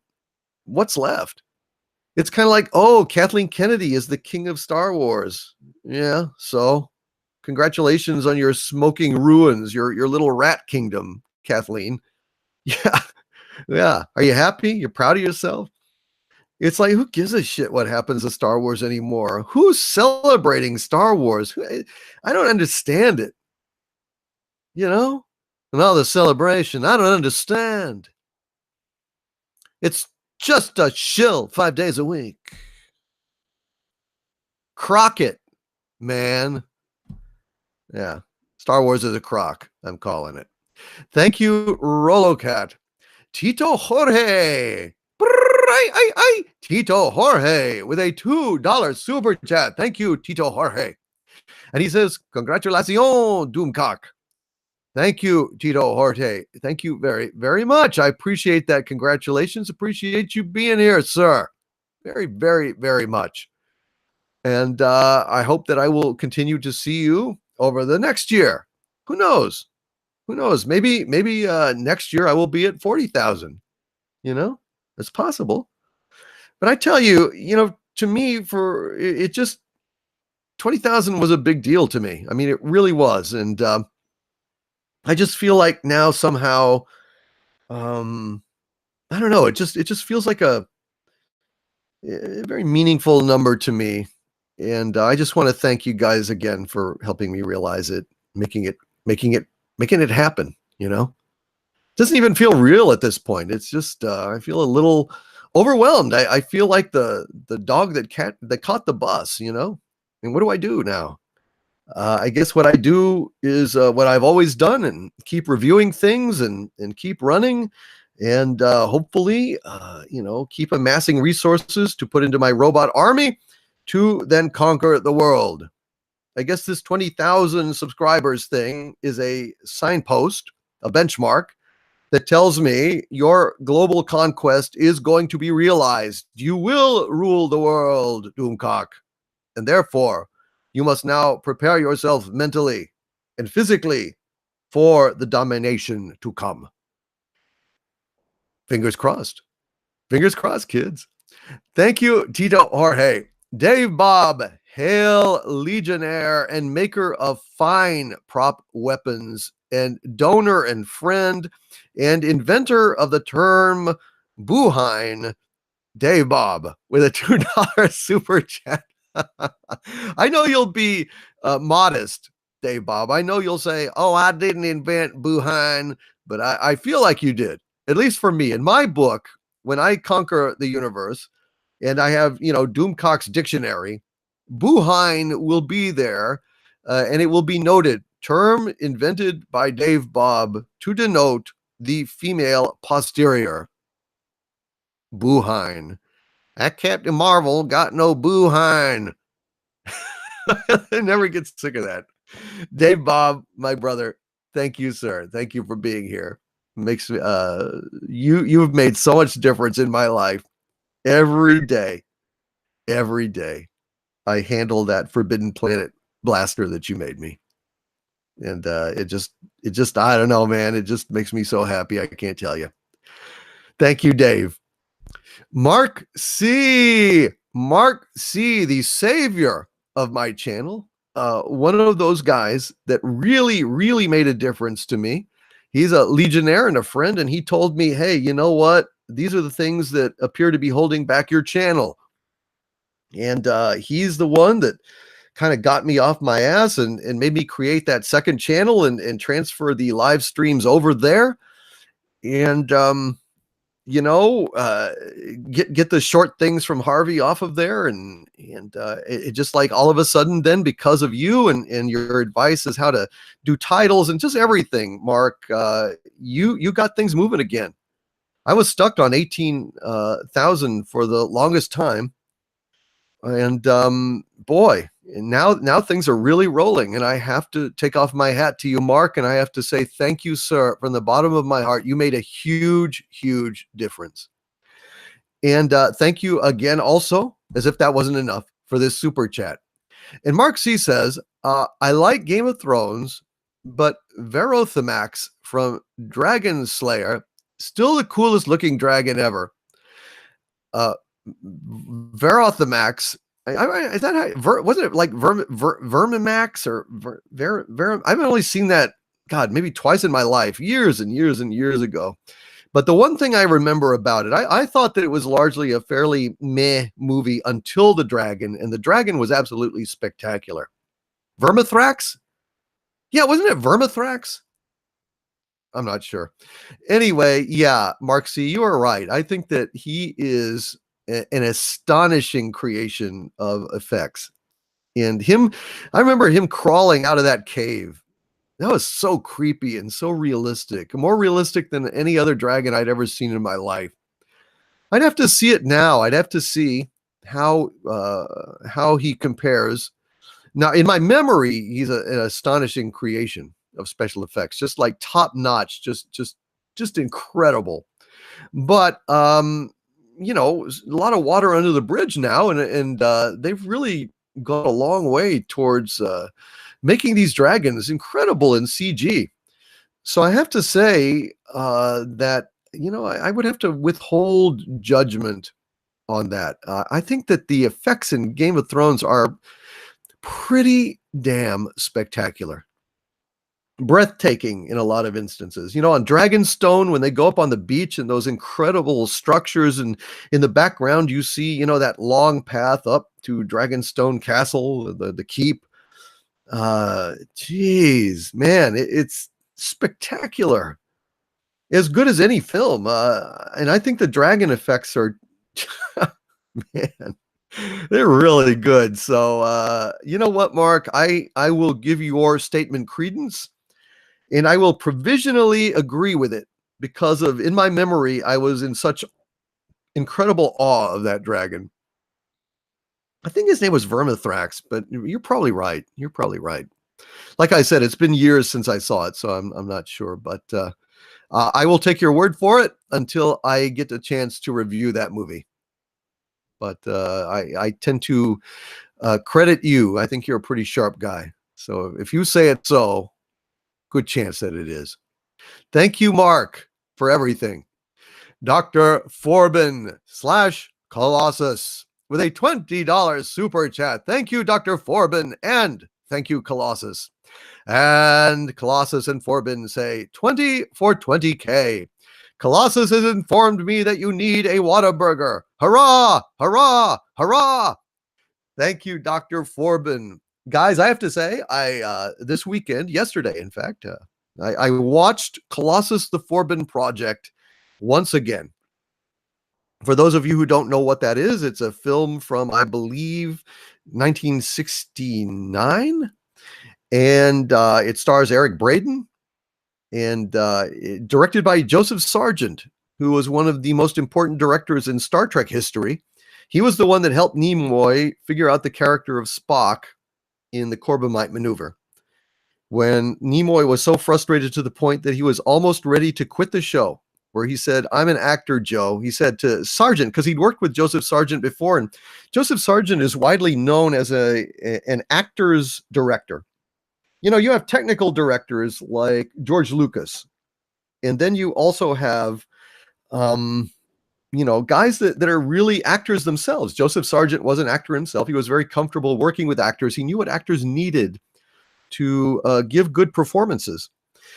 And Joseph Sargent, noticed that Nimoy was extremely distraught on the shoot of the Corbomite maneuver, which is really the very first genuine, complete Star Trek episode, the first one with McCoy. So everything was in place. And Nimoy was upset. He says, "What's wrong, Lenny?" Because they'd worked together before. And he said, "Joe, I got to get out of this thing. I don't know how to do this. I mean, I am an actor. I don't know how to play a character that doesn't have any emotion. It's just not working for me, and I'm lost." And Joseph Sargent said, "Leonard, why don't you approach it like this? Approach it like that you're a scientist and you are overwhelmed with curiosity. Don't worry about whether or not you have emotions. Try to look at it like you approach these things with such a scientist's fascination with knowledge that the emotions are kind of sublimated and secondary to the wonder and curiosity that you have. So when you say this line, and the line was fascinating, you say it sincerely. You are not overwhelmed by the emotion of the moment, but you are engaged in this. And that was the handle that Nimoy needed to play Spock, and the rest is history. We might not have had Leonard Nimoy as Spock. He might have just voided his contract and walked away, if not for Joseph Sargent. Anyway, Joseph Sargent directed this episode, Colossus the Forbin Project. It's actually a kind of a forgotten classic of science fiction. It's a fantastic movie. Colossus and Guardian, I won't go into it too much, but track it down if you have not seen it. If you want a really awesome precursor to the Terminator and things like that. Colossus was one of the original AIs taking over the world. And it's a intelligent, thoughtful, literate, and beautifully done version of this classic trope, and one of the first instances of it. And I want to thank Dr. Forbin for sending me that Blu-ray of Colossus the Forbin Project. I enjoyed it thoroughly, absolutely thoroughly. Thank you, Dr. Forbin. And you can expect a review coming up from me of Colossus in the near future. I think more awareness needs to be shared with people about this forgotten sci-fi gem from 1969. No kidding, guys. It's pretty much a perfect movie. I wouldn't flaw it. I wouldn't fault it in any way. And the interactions with Colossus and Dr. Forbin are absolutely fascinating. Thank you, Doctor. Thundercats Ho with a 2-pound super chat. Hail Thundercats Ho, and thank you, my friend, for being here on this Sunday afternoon or evening, wherever you are across the world. From the high desert, this is Dictor Van Doomcock. East of the Rockies, Bigfoot line, you are live. If there are any Bigfoots listening within range of the sound of my voice, please join the chat and tell me what it's like being a Bigfoot. Why are you so reclusive? How do you evade humanity? And what lies in the future for Bigfoot? Thank you, Thundercats Ho. And he says, congrats on 20K. Thank you for your honesty. Thank you, Thundercats Ho. My honesty is something that is pathological. I can only lie with great premeditation. And it has to be something that, it's like your ass if you don't lie, I'm not comfortable lying. It seems weird for a supervillain, but I'm just not very goddamn good at it. I have to be committed to it. I have to like think it ahead, and then I can act it. But my candor, my lack of pulling my punches, my impatience for bullshit, for protocol, for meekly presenting what I know to be the bottom line argument in a problem solving say group setting, like at a company or something, like you're in the boardroom and the CEO doesn't get it and I'm way ahead of the problem, and I speak up, and of course then you get in trouble. But it's always gotten me in trouble being honest and being candid. So this is the first time in my life where you guys appreciate the truth. And I appreciate that. I appreciate the hell out of that. It just makes me so happy to know that there is still a place in this world for a little damn truth. You know, it's like it has become a radical act to tell the truth in this day and age. And I want to thank you guys for being fellow truth revolutionaries. Let's keep it going. Critical thinking is the only thing that will ultimately save our civilization. And that's why I'm going to take over the world. And I'm going to run all the governments. And I'm going to institute changes across the international, the educational, international, global spectrum. And the main thing that I will teach in schools is how to think. Like Merlin with Wart. I will teach you to think, Wart. Because thinking is the only thing that separates us from the beasts. Ah, God, I wish I saw more thinking these days, but I see it from you guys and it buoys me up. You guys are the wind beneath my wings. Thank you for your honesty, and thank you for appreciating honesty. That's a rare thing these days, folks. The Rookie Critic with a $2 super chat. Hail to the Rookie Critic, a fabulous member of the fandom menace and a real supporter of all of our efforts to save pop culture. Hail to the Rookie Critic. Follow him if you have not already. He does great stuff. And the Rookie Critic says, congrats on the ever-growing legion, my lord. Thank you, sir. Thank you, the Rookie Critic. I very, very, very much appreciate you and always have. Thank you for including me in your work. And thank you for being a real mensch. Yes, you are not a schlemiel. You are a mensch, the Rookie Critic. Hail to thee, my friend. And thank you. Mary Ashmead.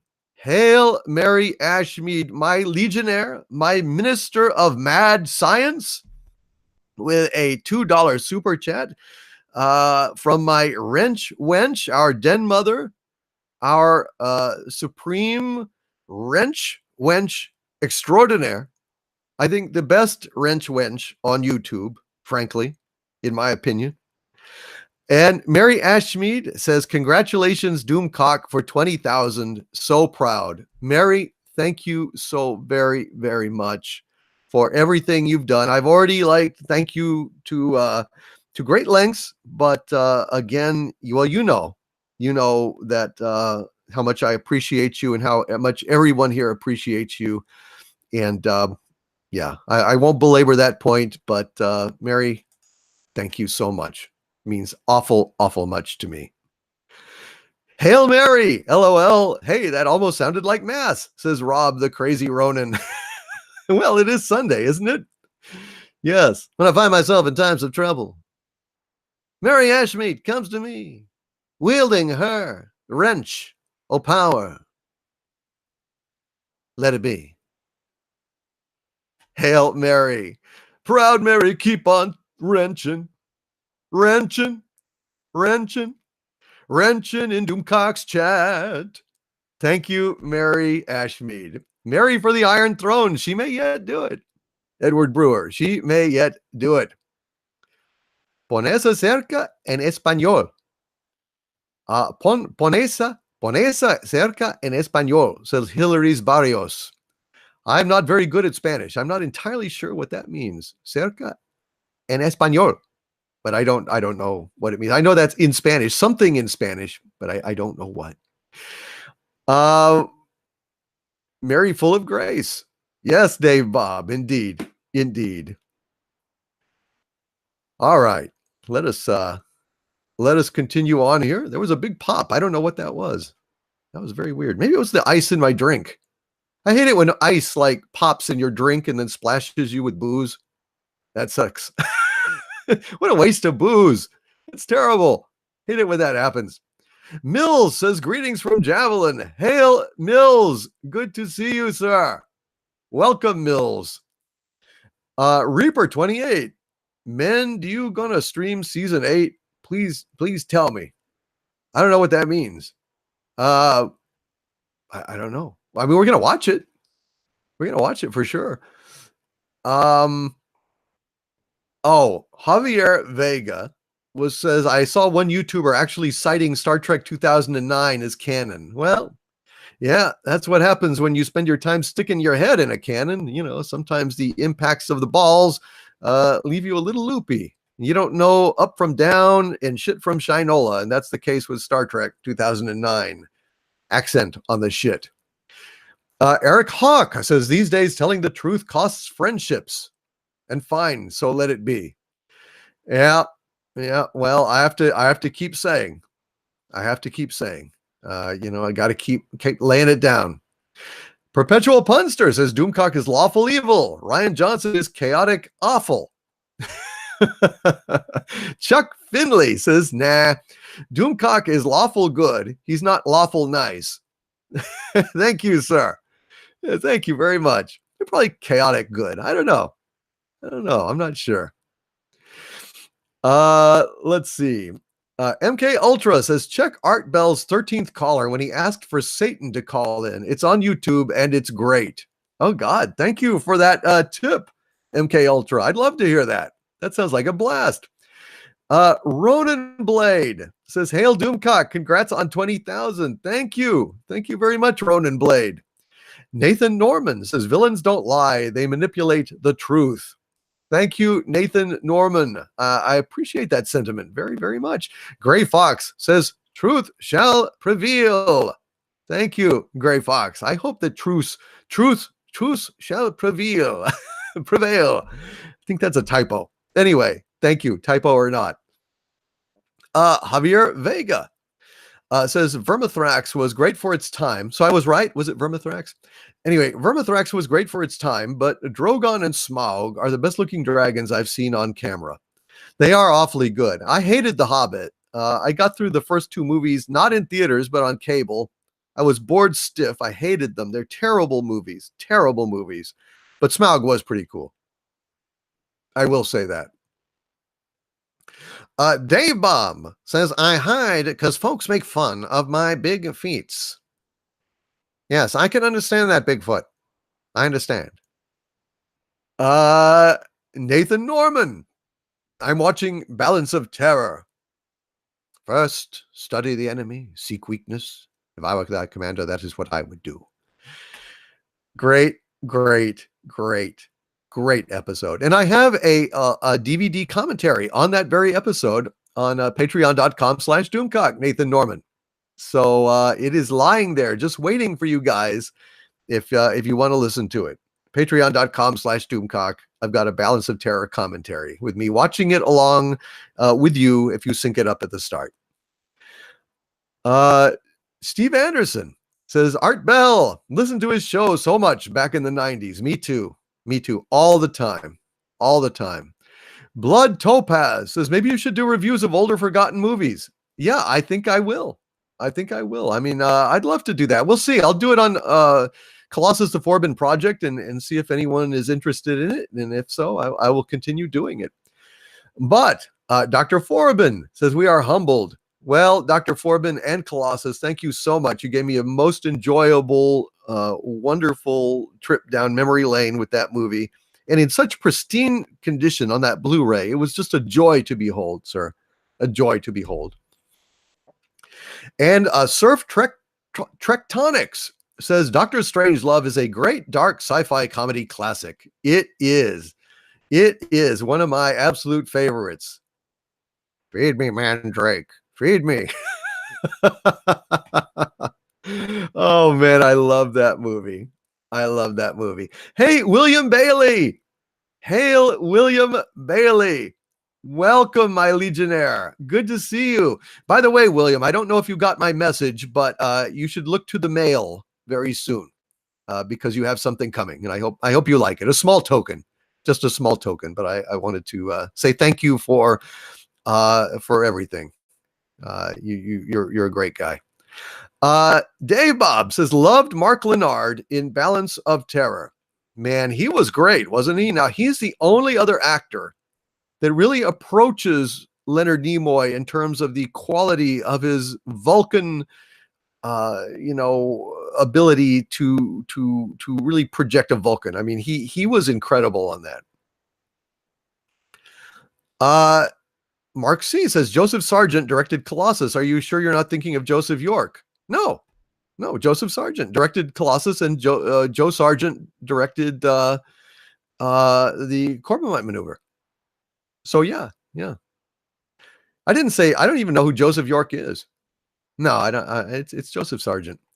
Anyway, hail Mariah Sinclair. Thank you for being here, Mariah. Good to see you. Thank you for the hail Doomcock. Sam Gueven says Reign of Fire was an underrated movie. It was a pretty good movie. Matthew McConaughey was insane in that. Absolutely insane. Javier Vega, there was no reason for The Hobbit to be a trilogy. One movie should have done it. 2 tops. Absolutely, Javier Vega. Absolutely. I agree 100%. That's what killed it. That's absolutely what killed it. Should have been one movie. Ridiculous to pad it out like that. Just corporate greed, and it killed all of those movies. Worthless.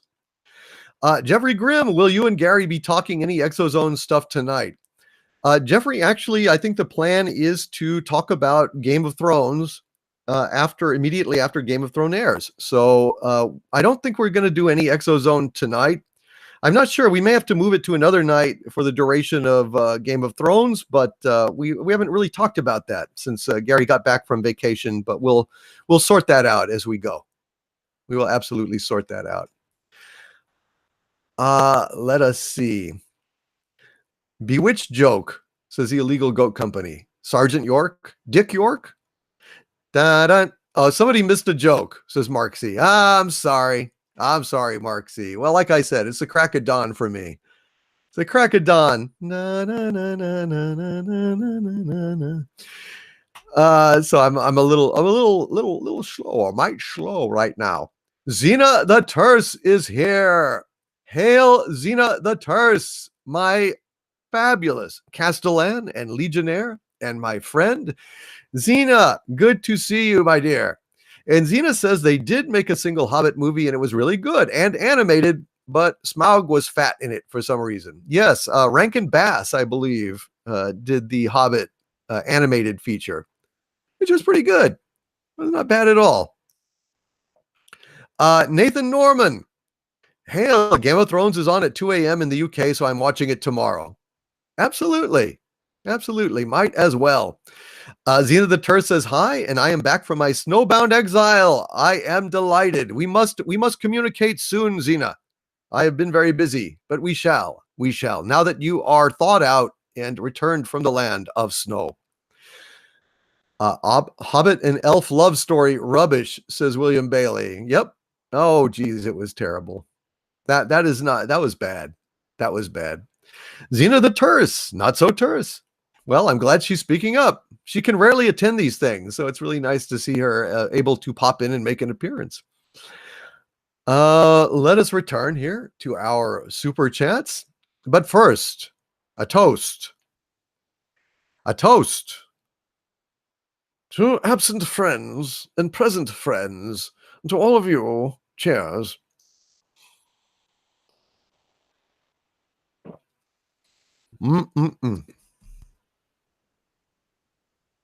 That White Walker stuff, it's pretty good. Pretty good. Not bad at all. Michael S. is a Dumentite. Michael S. reveals himself to be a Dumentite, saying it's 6:48 a.m.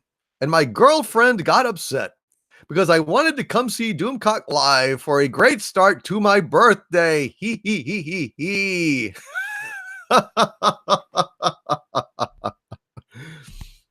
Well, what a Doomentite to hazard the wrath of the girlfriend on your birthday when you might be getting some good stuff on your birthday to come and hear Doomcock live. This no greater love hath a man than to do that. And so I am going to go ahead and have William Shatner, yes, the William Shatner, step up and sing Happy Birthday to Michael S. Sing it or do some kind of crazy, talky, weird simulation thereof. Captain Kirk, take it away. This goes out in the audience too, Michael S. Happy birthday to you. Happy birthday to you. Happy birthday, Michael S. Happy birthday to you. The musical stylings of William Shatner. All for you, Michael S.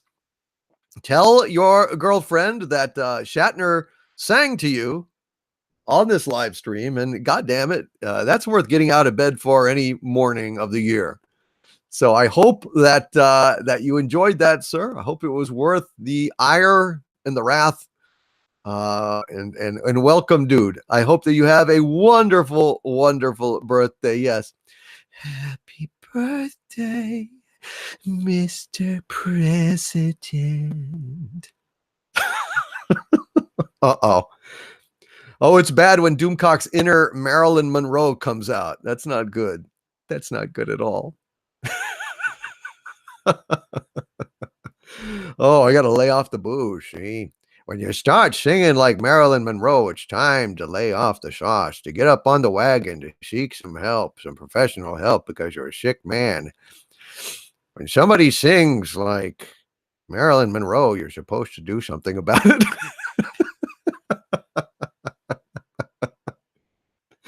Oh, I think I need to drink. This is the bestest birthday ever, says Michael S. I said ever. It's not true. He said it sincerely. He said ever. I'm glad, Michael S. I try to make it worthwhile. You know, we try to entertain with a little song, a little dance, a little salsa down your pants, and some drinking. Cheers.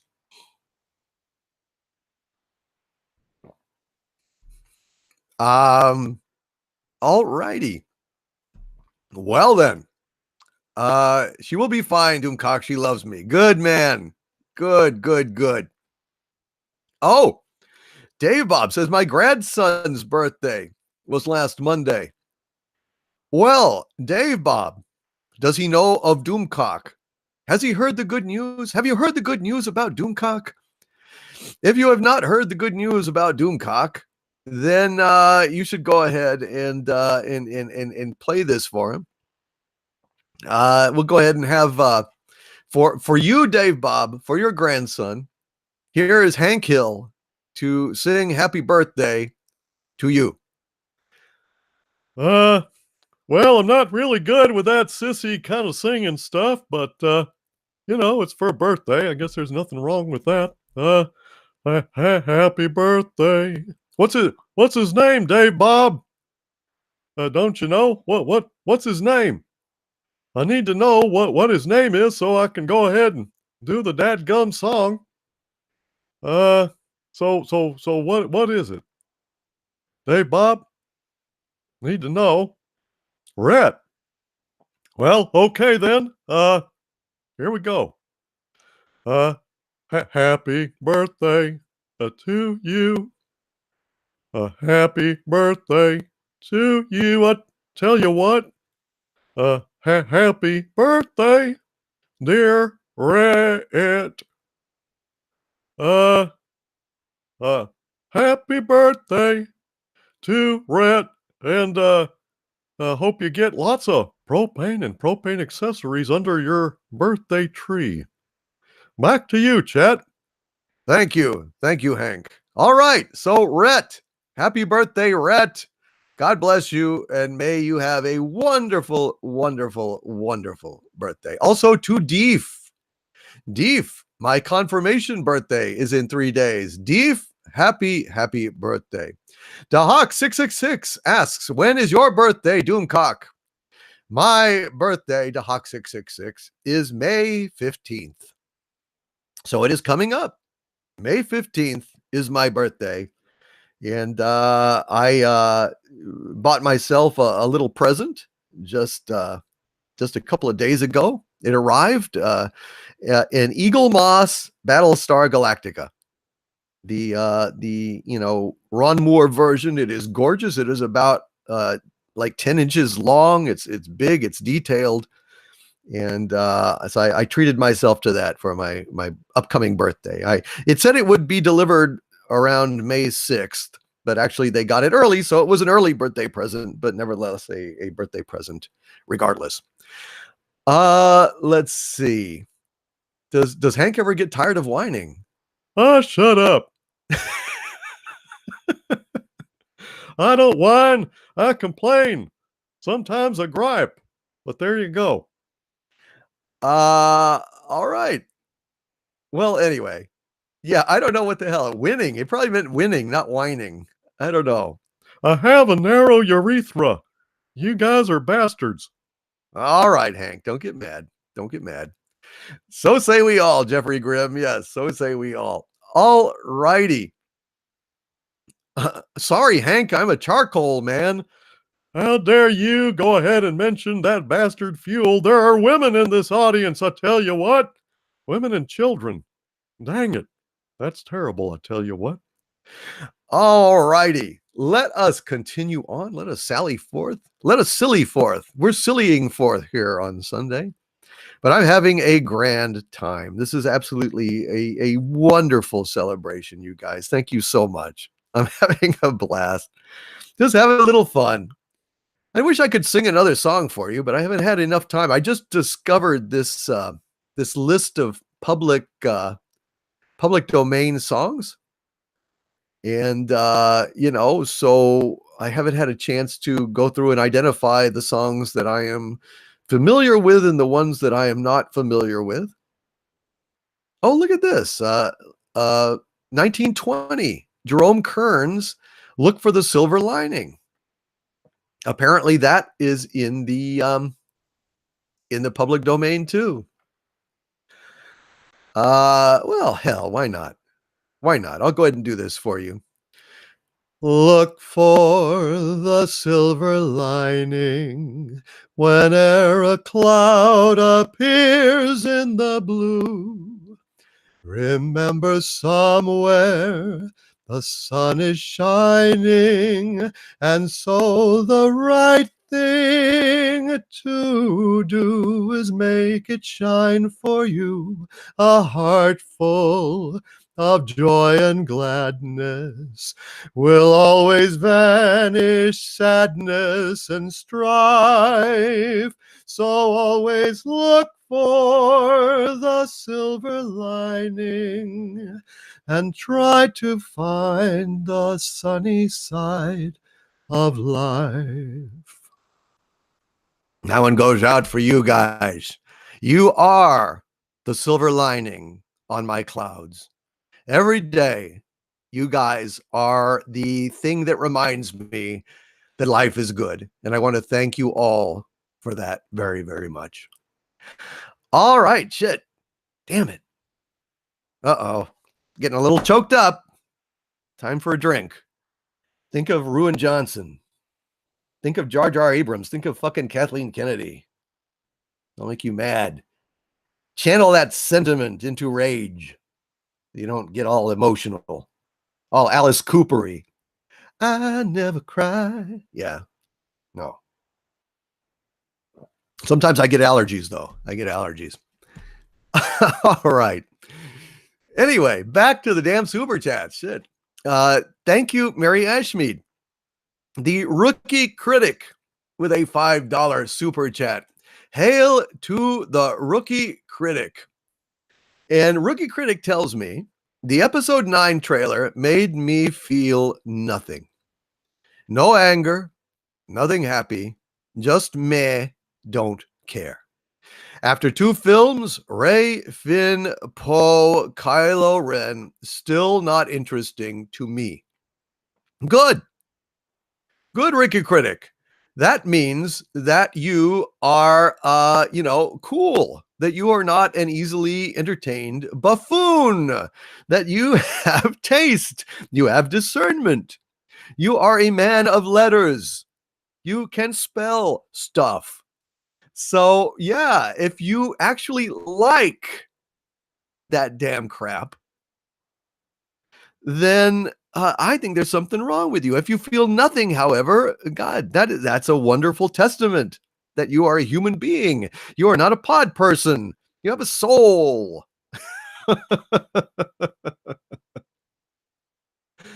Oh man. And by the way, thank you all in the chat for saying you enjoyed that song. I love that song. Actually, I'm so glad to see that song is in the public domain now, because I absolutely love that song. Someday I will do the entire song, because there's a whole a bunch of verses that go before it.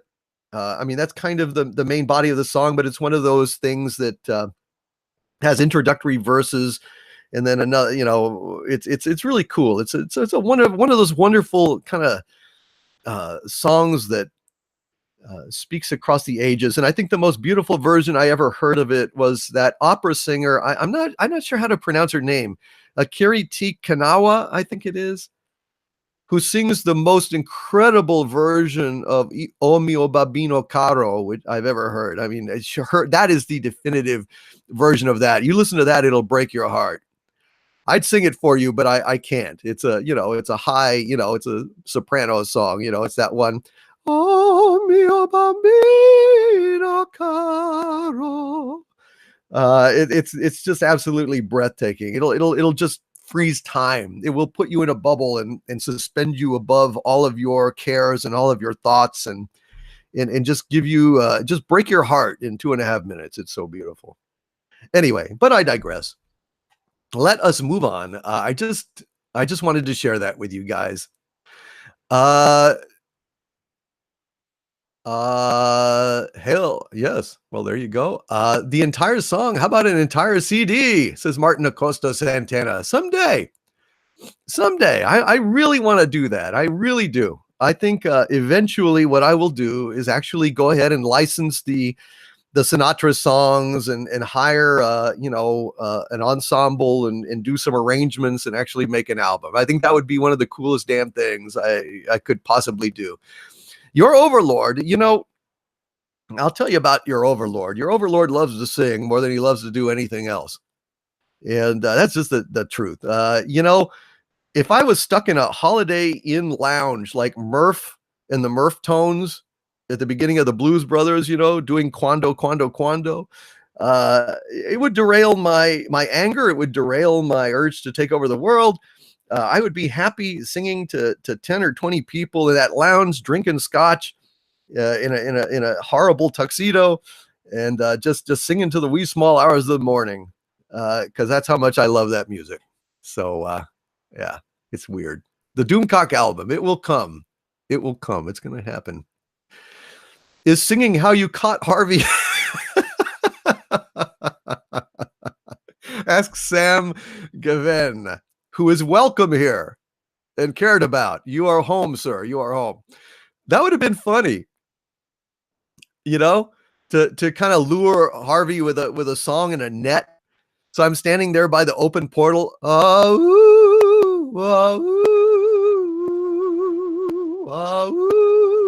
And then, Hey, what is that sound? Oh, that's a beautiful sound. What is it? like Frankenstein in Young Frankenstein.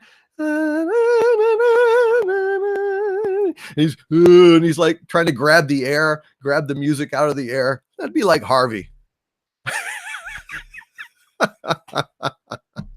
Anyway, but I digress. Yes. Oh boy. You from Capital Records, Dictor Van Doomcock sings songs of love and conquest. Thank you, Captain Robert April.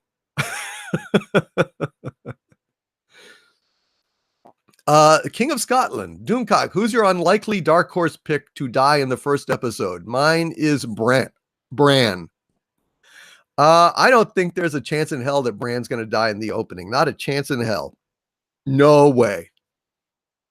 They have some monkey shines ready for Bran that I hesitate to even think about. I don't know what role he's going to play, but I think it's going to be terrible. I think, I mean, the only thing that Bran can do is something awful. Okay. If he has any impact on this thing at all, it's going to involve time travel, and it's going to be the three-eyed raven, and he's going to change time or something. And Ned will never be beheaded, and it's going to be some shit like that. It's just going to be awful. So I hope he doesn't. That's all I can say. Yeah. A dark horse pick. Okay, well, I would say that the King of Scotland is saying that that's a dark horse pick. I would say who's absolutely never, ever gonna get killed in this first episode. Jon Snow. Not a chance in hell. They kill Jon Snow. I just I don't know. I guess I will if they kill Jon Snow in the first episode, I will do an entire live stream as D Larson, Doomcock Larson. D Larson instead of Brie Larson. I will be a SJW pain in the ass Brie Larson imitator for a live stream. Being proper Doomcock. It will be painful. I will suffer the ravages of hell if they kill Jon Snow in the first episode. Of course, if they kill Jon Snow in the first episode, I'm fucking done. I am done. If they do that, I don't care anymore. I mean, it's like, oh, you fucking bastards, you do that. Like he slips on a rock and bangs his head or some shit like that. They pull like a Ulysses thing or a Odysseus thing, whatever it was that got killed on the way home. Agamemnon. What did Agamemnon? I forget. But yeah, so that's how bad it is. Captain Robert April says, I say again, Tyrion gets the throne. Arya becomes his hand. Jon remains king in the north. Dany and Cersei kill each other in mortal combat. I hope so, Robert. I think that'd be a great ending. I just can't see it. But yeah, I don't. So anyway, if you want to hear, if you want to suffer through a live stream of Doomcock saying shit that would never leave his lips as D Larson, then root for Jon to die. Of course, if that happens, I'm going to be so angry. I won't be able to speak. Reverend Benfried Axvilda says, don't do that. Don't get proper. I'm off now. I wish you a good night, mein Freund, and Mary Ashmead, you too. Reverend Benfried Axvilda, before you go, I want to say to you, my friend, you have been on Twitter with me for, I don't know, years now. You are absolutely one of my favorite people on Twitter. And I was so sorry to see that you hurt your leg the other day. And I'm really urging you, please, to take care of yourself. Stay off of it. I know that you are a go-getter. You want to exercise. But please give your leg room and time to heal. Take care of yourself, man. We need you. We need you on Twitter. I need you in my life. You're a great guy. And hail to you, my friend. Hail to Benfried Axvilda. You are a true mensch. All right. Let us continue on. Xena the Tourist says, all I want to know is if the dragons are still alive. Yes and no. 2 out of 3 ain't bad, to quote Meatloaf. 2 out of the 3 dragons are just fine, Xena the Tourist. And the third one is still around. I will leave that to your imagination as to what I mean.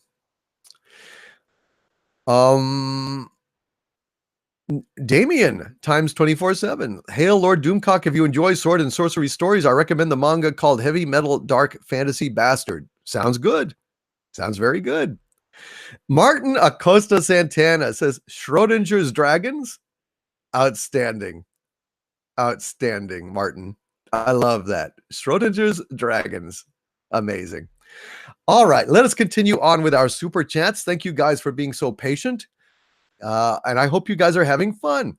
And by the way, we've got 268 watching right now, which is pretty good for a Sunday afternoon with no publicity whatsoever, really. Not much advance notice at all.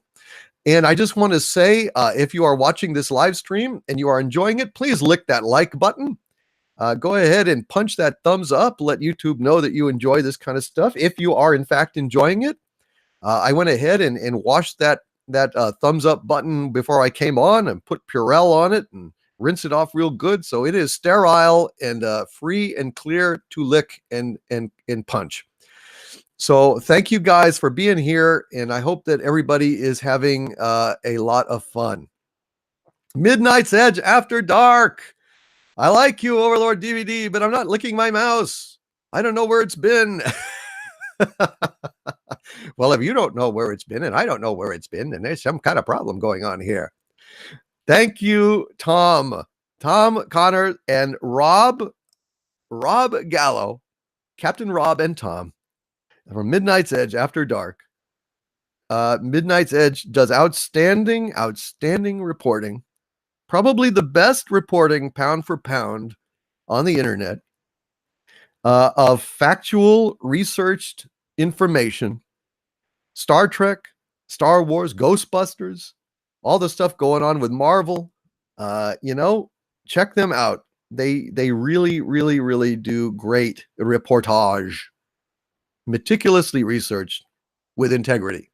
And the fact that so many people complain about them means that they are striking a nerve and getting it home. So they're bringing it home.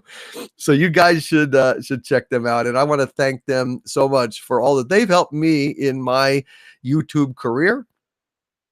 And, Rob was the first guy to really take notice of me and start mentioning me. And, I thanked him on Twitter. I want to, from the bottom of my heart, thank him now again. Rob Gallo, Robot Shlomo, you are the mensch of mensches. And I will be forever grateful, my friend, for you noticing me in the wilderness. I really appreciate it. Dr. Meatball says Danny will die in childbirth. It won't be the whites who get her. It'll be medieval medical practices. Well, that's possible. It's possible. Ito Higuma says, I don't care how Danny dies as long as she dies. Oh, wow. Not a fan of Daenerys. Interesting. Captain Robert April says my SmackDown of some guy I've never heard of, Kettle something, I don't know, regarding Midnight's Edge could use a little love. Midnight's Edge says, great video, Captain Robert April. Yes, by all means, check out Captain April's SmackDown. That is fantastic. I heard that about Midnight's Edge. I just ignored that guy, and Midnight's Edge, I hope, ignored him too, because there's just one of those people that just looking for clicks, looking to engage, looking to elevate themselves at the expense of superior channels, and I just ignore them. It means nothing to me, nothing at all. Shouldn't mean anything to the great and venerable Midnight's Edge either, frankly. I don't. I didn't even mention it. It's just completely worthless. All right. So anyway, tonight is going to be, I believe, at 8:00, 9:00 Eastern, 8:00 Central, for Game of Thrones. I don't know how long it'll be. I don't know anything about it. I don't have any spoilers, and I don't know. Midnight's Edge After Dark says he's reached out to us and we won't give him what he wants, but we'll clarify anything he wants, just not on a video or debate situation that would give him attention. Bravo. Why should you? It's just it's pointless. It's absolutely pointless. It's like, it's one of those situations where they're thinking of you and you're not thinking of them at all. You own them. It's just the way it goes. All righty. Mike and Tim comedy show. I like Danny. She's hot. Mike man, like me too. I think she's hot. Wish she did more nudity like before. She got all big and then she signed a no nudity contract. more no nudity clause. So it's like, kind of disappointing. All right, let us continue on. Taker 610. Oh, no, excuse me. Oh, I'm so sorry. I jumped ahead. So Rookie Critic said, congrats. No, I've already been there. Yeah, we did that one. Paul Wright with a £5 super chat. Thank you, Paul, very, very much, sir, for the super chat and for being here and joining us on this Sunday afternoon. And he says, well done for reaching 20,000. Thank you for keeping me amused while I recover from illness. The way my favorite sci-fi is being destroyed disturbs me. It disturbs all of us, man. I mean, you look around and all you see is devastation. It's just they're dropping like flies. They are trying to make it drop anyway, but we're inconvenient. We're all still alive, and we still have our memories, and we still have our DVDs and our Blu-rays and even our VHS and Laserdisc in some cases. And we're not going to be told that the stuff we love didn't happen or was irrelevant. Screw that. To hell with that. That is garbage. I am not going to play into that. And I'm going to keep calling them out. I'm going to keep calling their inferior, cheap knockoffs out as garbage, as insults, as extra canon fanfic done by people who are not fans. There is nothing in the world worse than fan fiction done by people who aren't fans. The thing about fan fiction is at least there's the love of the property. And when you have fan fiction done by assholes that don't even love the property, then it has all the worst features of fan fiction without the redeeming of the love. Nothing is more worthless. Nothing. So, Paul Wright, my friend, I'm so sorry that you are ill, but I'm glad that you are recovering. I'm glad that I can be part of that to you. It makes me very happy. I get like all sorts of messages from folks who, are truckers or work night shifts or, just generally kind of out there in the world and odd hours, toiling away. And they say that, listening to Doomcock's live streams and stuff, it helps to get them through the tedium of work. It helps them to get through illness or keeps them awake. I've actually been told that by some people who are truckers and drive across the country at night that I help to keep them awake. Which, Jesus, I'm so flattered. I can't even tell you. It feels like, geez, it's good to be able to help the right kind of people.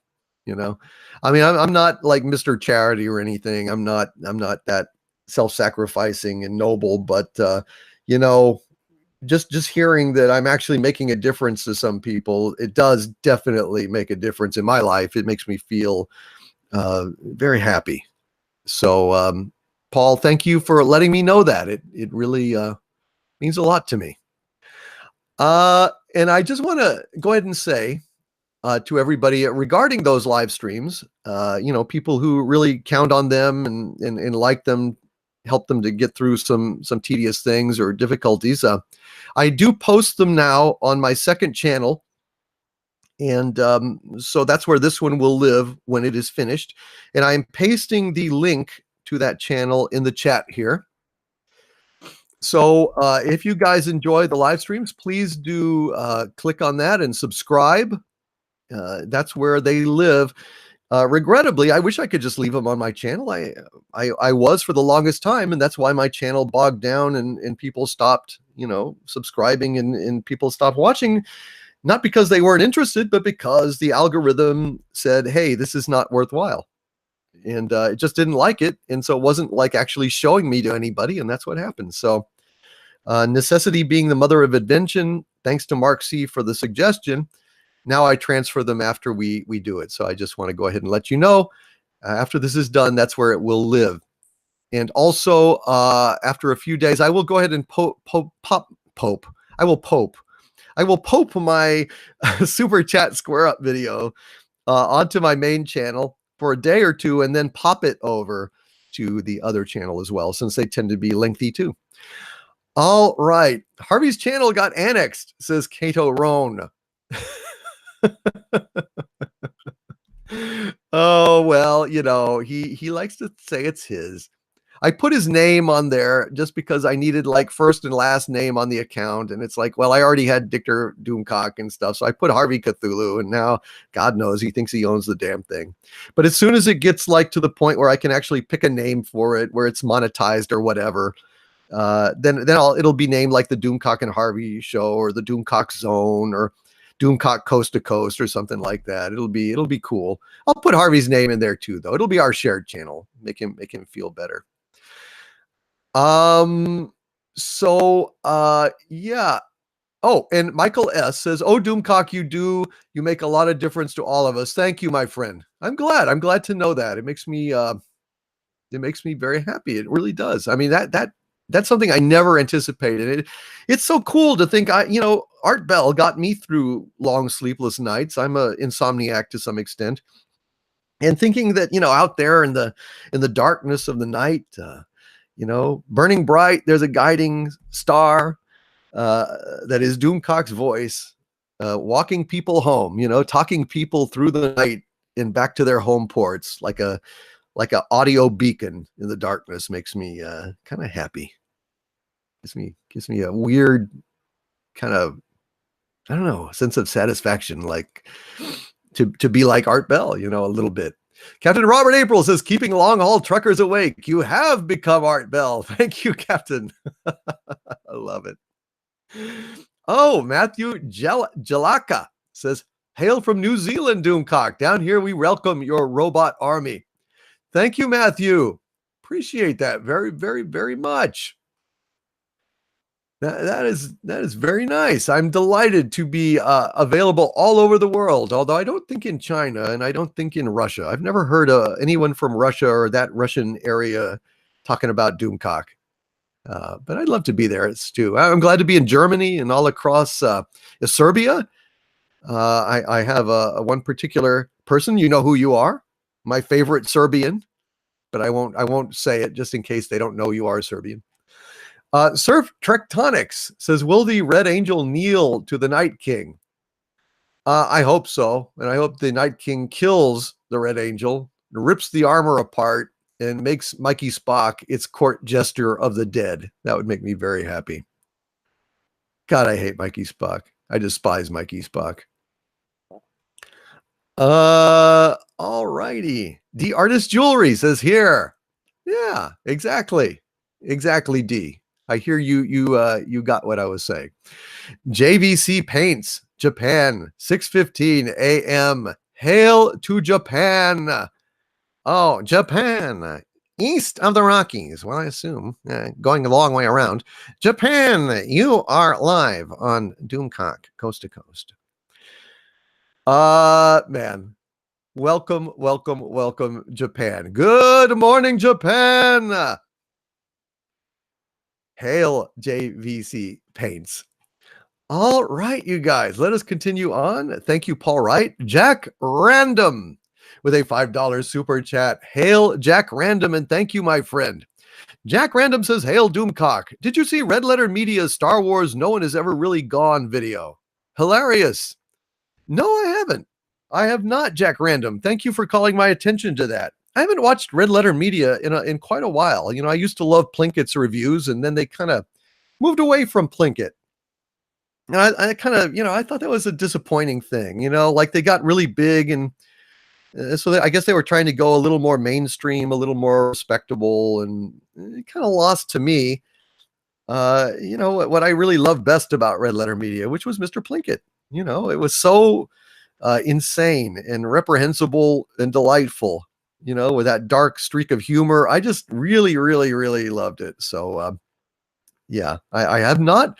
But now that you have alerted me, Jack, to Red Letter Media's Star Wars, I will absolutely go and check it out. Sounds great. And by the way, here's a toast to Red Letter Media. Those guys are pretty damn good. Cheers.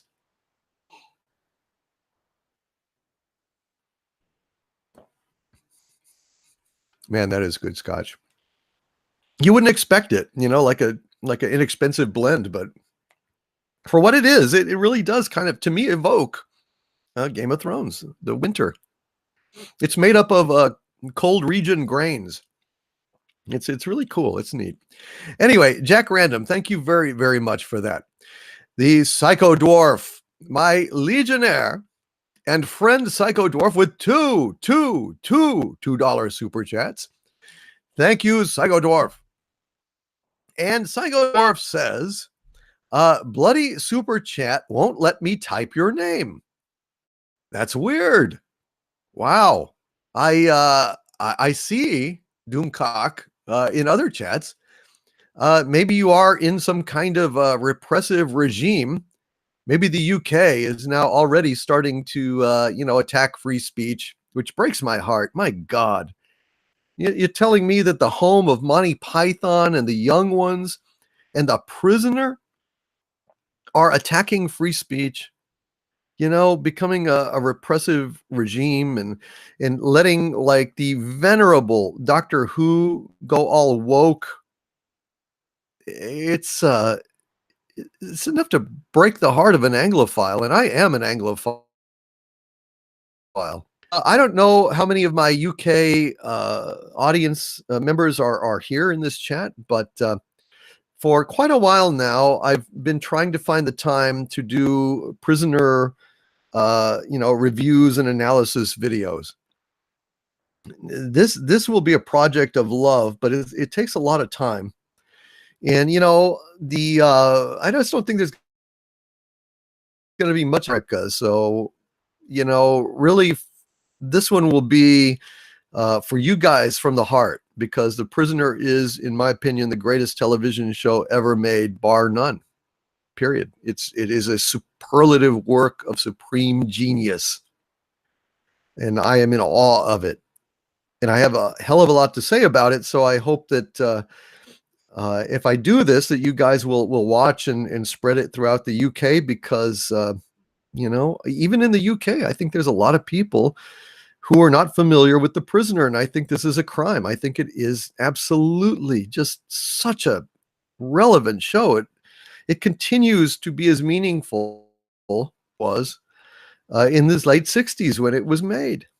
So, yeah, to The Prisoner and to all of you out there who are Prisoner fans, I will not be pushed, filed, stamped, indexed, briefed, debriefed, or numbered. My life is my own. Be seeing you. And Psycho Dwarf 9 also says, I need your image as a Funko Pop. So do I. That'd be weird. Although, they make the eyes round and my eyes are not round. My eyes are rectangular. So I don't know how that would work out. I think it'd be kind of weird. But listen, Funko, if you want to talk, contact Doomcock. Let's make this happen. Let's make some Doomcock Funko Pops. That would be fantastic. Maybe have the eye holes and then have the little round eyes, the trademark round eyes, black inside the eye holes. That'd be pretty cool. Psycho Dwarf 9. Yeah, make it so. Go ahead and contact them and let them know that there's an audience for Doomcock Funko Pops. As loathed as those things are in general, nevertheless, if there was a Doomcock one, I would definitely buy it. Thank you very much, Psycho Dwarf 9, for both of those super chats and for everything you do, brother.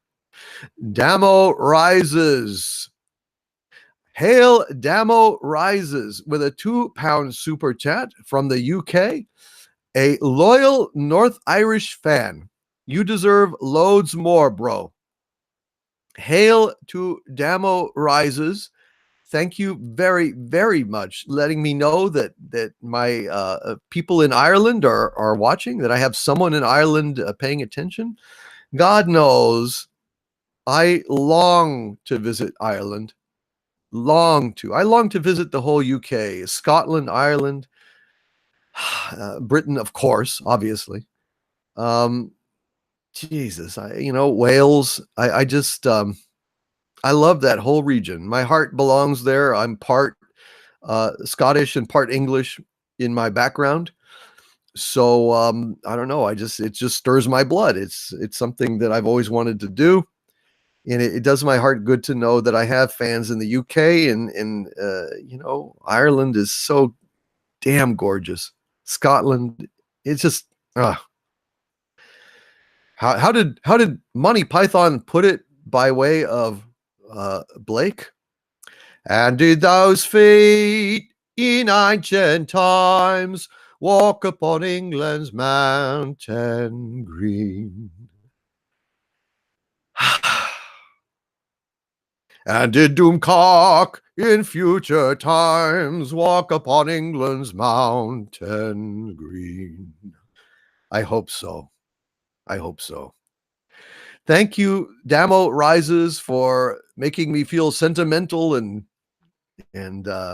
just imagining your bonny, beautiful country right now. I wish I knew for sure that there was a Irish song that was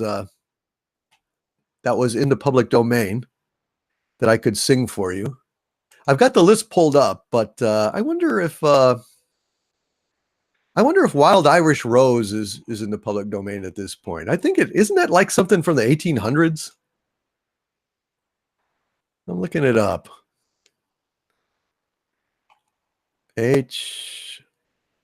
My Wild Irish Rose. Let me see. I'm looking. Yes, 1899.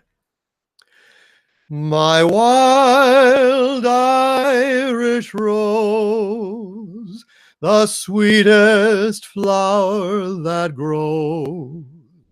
You may search everywhere, but none can compare with my wild Irish rose. My wild Irish rose, the sweetest flower that grows. And someday, for my sake, she may let me take a bloom from my wild Irish rose. Man, there's a lot of good public domain songs. I'm going to start learning these. Be able to sing these for you. Oh, My Mammy is on here too from 1920. The sun shines east, the sun shines west. I just learned where the sun shines best. Mammy. A little Al Jolson action from 1920. Damn. All right. Anyway, that went out to you, Ireland, and in particular to you, Damo Rises. Thank you very, very much. And I thank you for just being here, man. Thank you for firing my Irish imagination. Dave Bob is here. Hail Legionnaire Dave Bob with a $2 super chat. And Dave Bob says, watch out, PewDiePie. Doomcock is coming for you.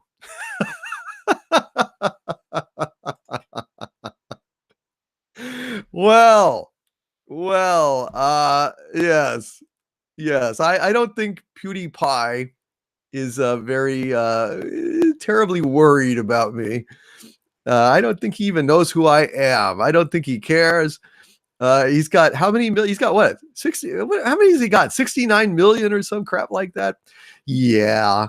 He's not terribly concerned, and he's not. But I appreciate the vote of confidence, Dave Bob. I appreciate the vote of confidence, and I'm actually betting that I will never have a million subscribers. Because I've said when I get 1 million subscribers that I will take the old helm off on camera. So and you will see the face of Doomcock. So I think it's a safe bet that's never going to happen. I'm counting on it. Oh my God, PewDiePie! What the hell, dude? I don't know how many million of subscribers he's got. My mind is boggled by Secure Team 10, Tyler with his damn near 2 million or over 2 million subscribers. Amazing stuff. Closing in on 94 million, says Josh and Rebecca Momini. Incredible. Absolutely incredible. Well, hats off to PewDiePie. And if any of you guys know PewDiePie, ask him to put in a good word for Doomcock, if you would. You know, maybe out there in the chat, there's somebody that actually like corresponds with PewDiePie or knows PewDiePie. And God knows that a plug from PewDiePie would probably instantly bring me, God knows, I don't know what would happen. But it would be phenomenal. I don't know. Jesus Christ. How much do you think a mention from PewDiePie would get you in terms of subscribers and views? I bet I bet like a mention, a mere whisper from PewDiePie. Easy 50,000 subs like overnight, right? I mean, easy. But Dave Bob has threatened PewDiePie and said that look out, PewDiePie, Doomcock is coming for you. So I guess that's that. But to hell with it. You know what, Dave Bob? You are the best, brother. You are the best. And thank you for the vote of confidence. And I just love it, dude. I love you guys. Just saying it flat out. I'm sentimental. I'm in my cups. I love you guys, and that's it. So there you go. Hail to you all. And yeah, JG, I want to ask you. I want to ask the chat.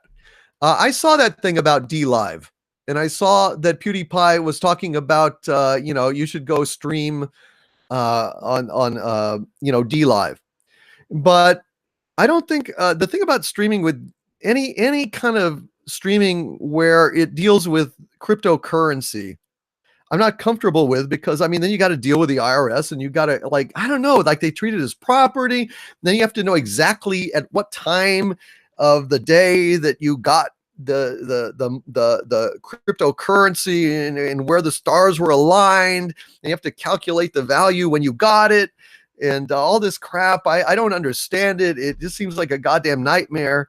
So I avoid dealing with any kind of platform that deals with that kind of thing. I just can't handle it. I'd never be able to keep track of that stuff, you know. And then the tax man, it's not a equitable thing. So I don't know. But if it's not cryptocurrency, if I'm completely mistaken, please let me know, because I'd love to do it. I think it would never hurt to stream on other platforms, and I'm open to it. But geez, I just can't deal with that shit. Anyway. Noise 44 says, are you planning to upload past streams exozones to the Harvey channel? Yes, I am, Noise 44. Yes, I am. And yeah. Okay, DJ D Show says it is crypto. Thank you, man. Well, that's it then. I can't do it, because how the hell, you know, that's all you need. They don't give you any real guidance as to how to calculate that stuff, and you're just begging for trouble. Just begging for trouble. So I'm not yeah. Go D Live for the money, leave for the anti-hate rules. Oh, Crimson Glory 287. I did not know that. I don't know anything about D Live at all. I don't know anything about it. I just had heard about it from PewDiePie, actually from the Quartering, who does great stuff. Yeah, the Quartering is pretty cool guy, I have to say. I like the Quartering. I've never had the honor to talk to him, but yeah, good stuff. Anyway, thank you guys. I appreciate you discussing that with me. I've been curious about it. I haven't had a chance to research it yet. PewDiePie. Thank you, Dave Bob. Watch out, PewDiePie. Doomcock is coming for you. Damn right. Not. Thank you, Dave Bob, for the vote of confidence. I really appreciate that. Oh, and also for all of my Xanadumirs and Subscribe Star folks, yes, I have a Subscribe Star as well, subscribestar.com/Doomcock. I've got a little something extra for you guys that I'm going to go ahead and try and see if it works. And I'll put the details on the page over there, just to let you guys know. Yeah. All right. Anyway, sorry for the aside. Okay. Taker 610. Hail Taker 610 with a $5 super chat. Thank you, sir, very, very much. And Taker 610 says, when do you think we will see season 4 of The Expanse? No set release date as of yet that I know of. The wait is agonizing. Oh man, I know. Taker 610. I don't know what the hell's going on. On the one hand, I look at it as encouraging, because I think that Bezos is absolutely committed to the success of The Expanse. And I think that basically the lack of publicity, the lack of a set premiere date, kind of tells me that Bezos is cutting them the slack they need to get the job done right, like not giving them an artificial deadline and saying it must be out by this date, it must be done, blah, blah, blah. I think he's like, whenever it comes out, we're going to promote it, and it's going to have a home on Amazon Prime, and God bless Jeff Bezos. Thank God he saved it. I'm just thrilled.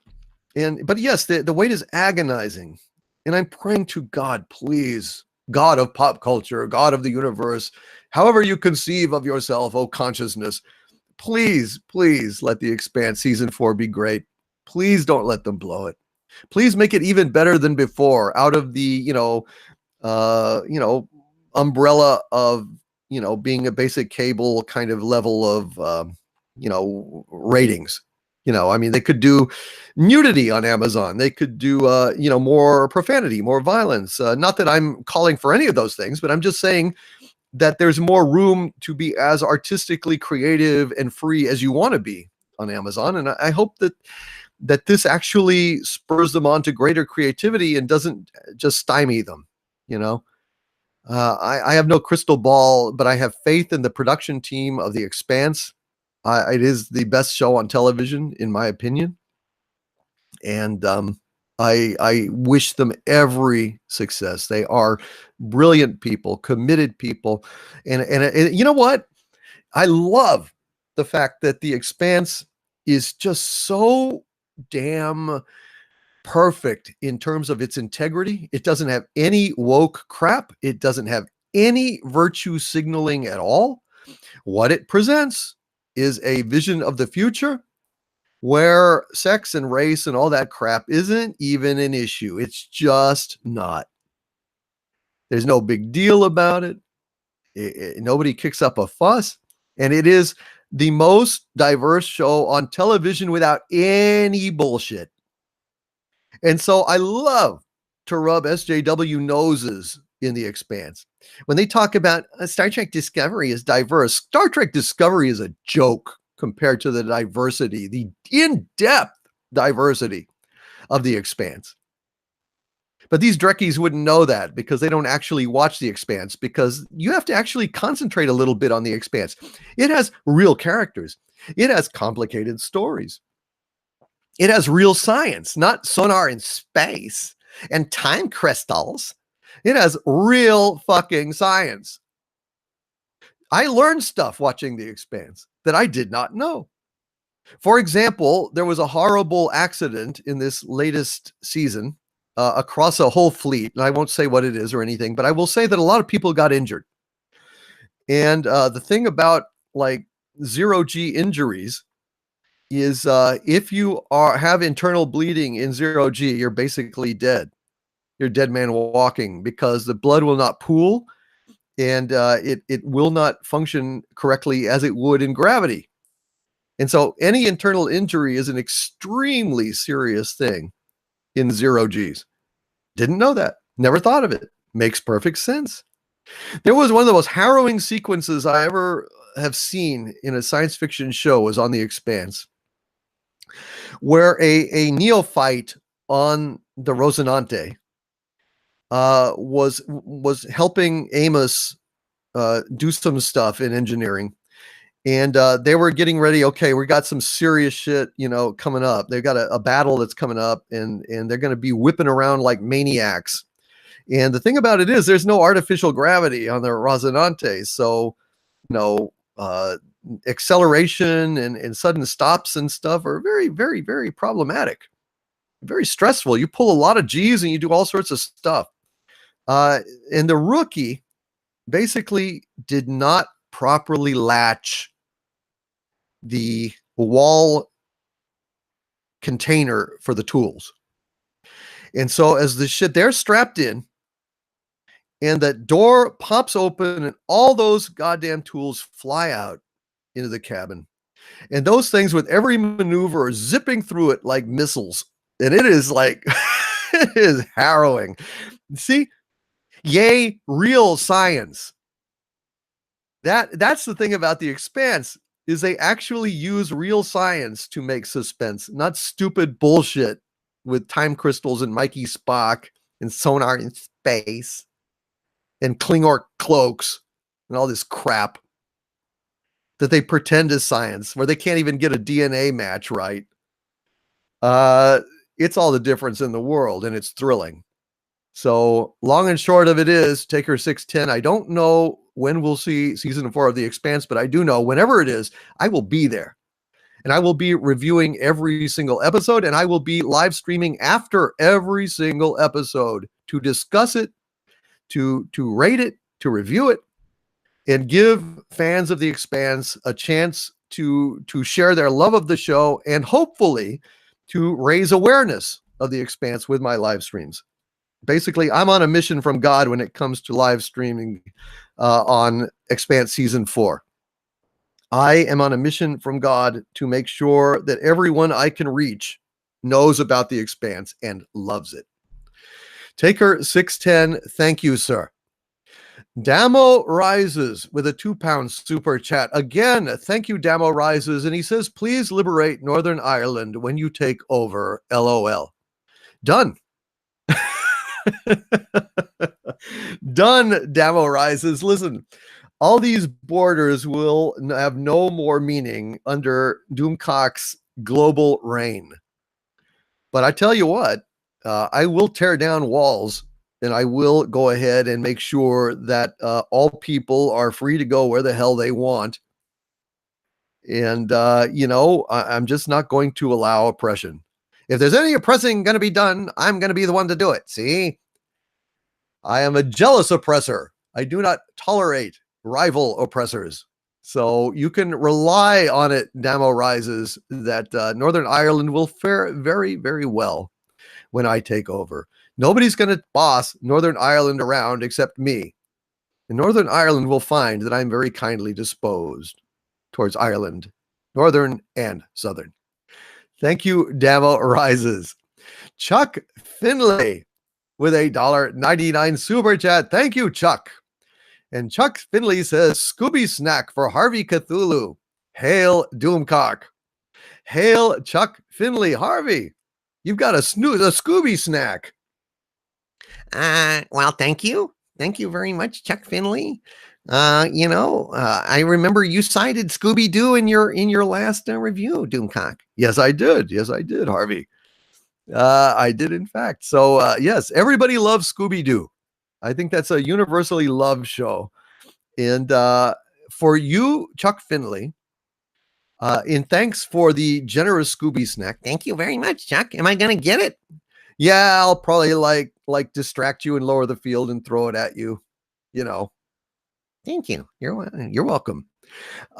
Chuck Finlay, I want to let you know that if you have not seen Harvey Birdman, Attorney at Law, they have an episode where Scooby and Shaggy are arrested in the Mystery Machine for being under the influence of certain smoky substances, and Harvey Birdman has to basically defend them. So if you are a Scooby-Doo fan, Chuck, and you have not seen Harvey Birdman, who is the cat in the suit? Who is the cat with the beak? It is fantastic. Fantastic, hilarious show. Harvey Birdman, Attorney at Law. Man, it's along the lines of, Space Ghost Coast to Coast, one of my personal inspirations. I think you'll like it. Is there love for Harvey Birdman in the chat here? Good stuff. Yeah, Scooby liked the Kush, says Mike and Tim Comedy Show. We did. He really did. Bird of Prey 5. I don't care for Scooby-Doo. Fair enough. Fair enough. That's all right. So North Korea is doomed in your world domination plan, says Fausto Solis. Well, not the people, but yeah, the bullshit regime. Yeah, sadly gone. Yeah. Alaric Harrison says 2 best series this year is The Expanse and Mr. Robot, both a must watch. Yeah, Mr. Robot was outstanding. Definitely was. Surf Tractonic says The Expanse ships slow burns. The ships look like they are flying backwards, but it is realistic how a ship would slow from 3% light speed. Yeah. They basically have to reverse and then kick as much thrust as they could to brake. That's basically, there is no like magic warp drive in this show. It's all plausible. It's all possible. A Jesus Goat says, will you ever be back on EFAP? EFAP? Is that what is EFAP? The High Council? Oh, are you talking about I don't know. What I'm not familiar with the abbreviation EFAP. I'm being dense, I'm sure. But I don't know. It would really depend on if I'm invited back, frankly. You know, yeah, what is EFAP? I don't know. Mahler. Yes. I'd be happy to go. Every frame of pause. That's right. Okay. Yeah. I'd be delighted to go back on with Mahler if he ever invited me. It was a delightful, he was very intelligent YouTuber. Really brilliant, actually. So, yeah, I'd be honored to go ahead and go on Mahler's show again. Sorry, I didn't recognize EFAP. But yeah, dude, absolutely. I'd be very happy to. Bobby Draper is an awesome character. She isn't badass because whammon. She's badass because she's earned it. Yes, Javier Vega. Exactly. Yes. You know, Bobby is the real deal, just like Vasquez, right? Vasquez on Aliens. Nobody said Vasquez was phony. Nobody said Vasquez was a goddamn, you know, Mary Sue. Vasquez lives it, man. Vasquez is a real deal, just like Ripley. Nobody ever complained about Vasquez. Same thing with Bobby. Harvey Birdman is awesome. Yes. I'm glad you guys like that. All right. I'm going to take a sip of water here. All right. Let's continue on. Thank you, Chuck Finley. Psycho Dwarf 9. Hail again, Psycho Dwarf 9. Thank you for the $2 super chat. And Psycho Dwarf 9 says, DVD and gaming is my best restful weekend. Thank you, Psycho Dwarf 9. My first best destiny is to be a good accompaniment to gaming on the weekend. Nice, man. Well, I guess you're clicking away and fighting away and listening to DVD and hopefully having a moment to just reach over and take a little drink of something. A little drink of something nice to keep that weekend flowing and lubricated, right? Hail, Psycho Dwarf 9, sir. I hope that your gaming is successful and you are kicking boss level ass. Basil with a $2 super chat. Thank you, Basil. And Basil says, Doomcock's Toxic Town is full of marshmallows and creamy nougat. I don't know.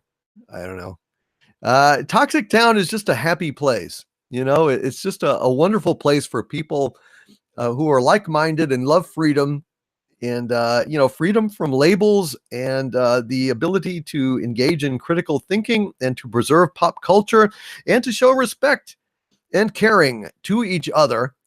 Yeah, Toxic Town. We don't want any of those asshole SJWs there, screwing things up, trying to virtue signal, and in the process, going ahead and spreading division and prejudice. which is the end result of what they with their bullshit intolerance of intolerance. I mean, intolerance of intolerance is still intolerance.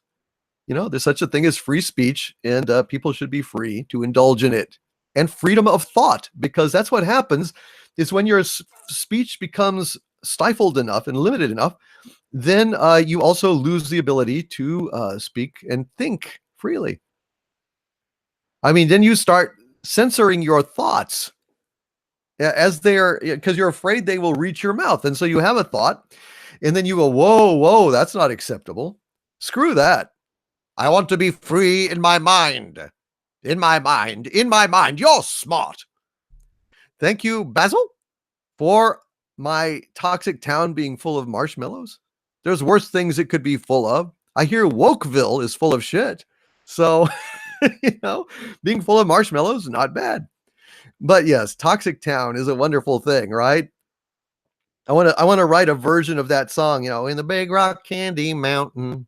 I want to do one, in Doomcock's toxic town. Go ahead and write some alternate lyrics for that. I think that would be funny. Basil, thank you, my friend, for being here. Thank you for all of your support. Thank you for being so damn cool. And you are, brother. Basil, love you, man. Lowe's, hail Lowe's with a $2 super chat. And Lowe's, thank you, sir, says, nothing to say. Have some cash. Go Phillies. Hail Phillies. I will say hail Phillies in support of Lowe's.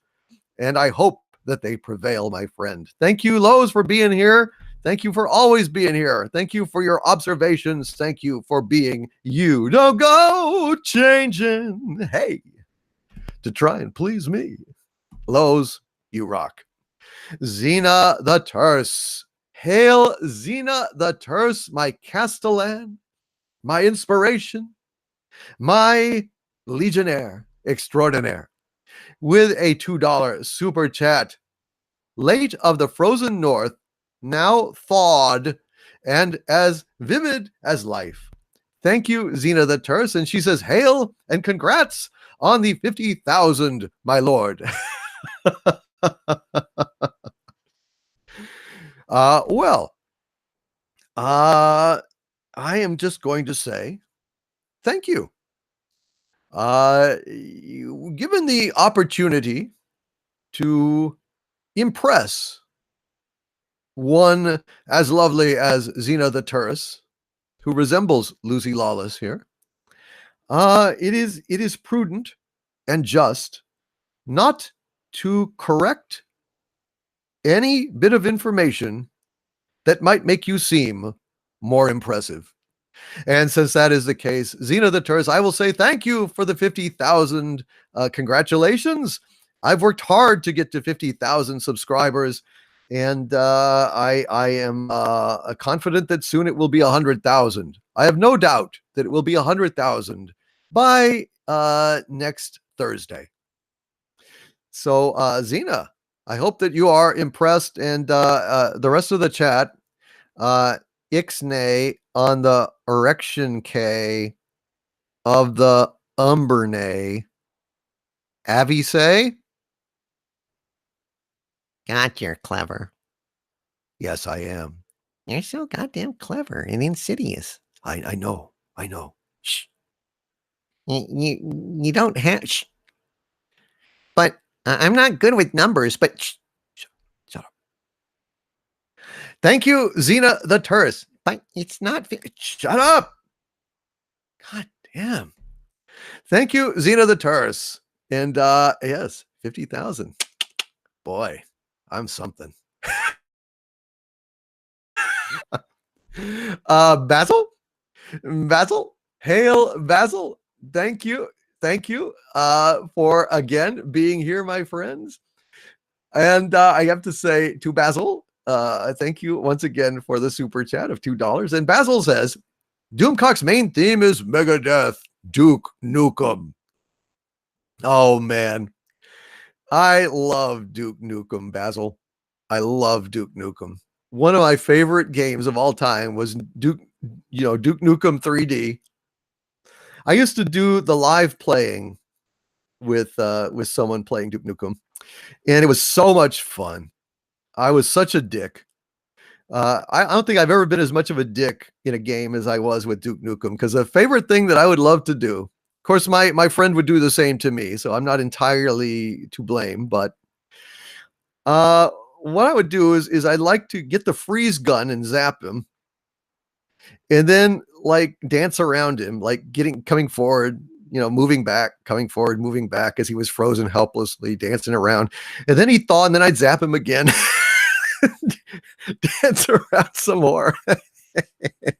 Zap, a few more times, and then finally kick him and break him into a million pieces. And also, I really enjoyed using the shrink gun too.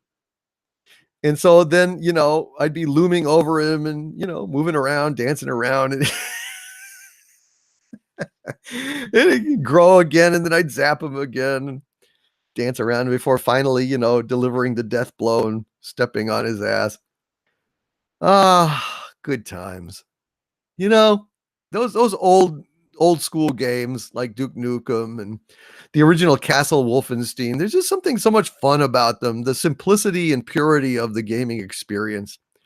That's why I really like, 8-bit games and, guys like Planet Tobor TV, are developing, these games in that proud tradition. I just love those things, because a lot of times with games that today are so involved that, that takes a good chunk of time to do them. And for somebody who's busy like me trying to take over the world, it's nice to have just a game that you can go in for 10 minutes and have a good experience with and then move on to something else,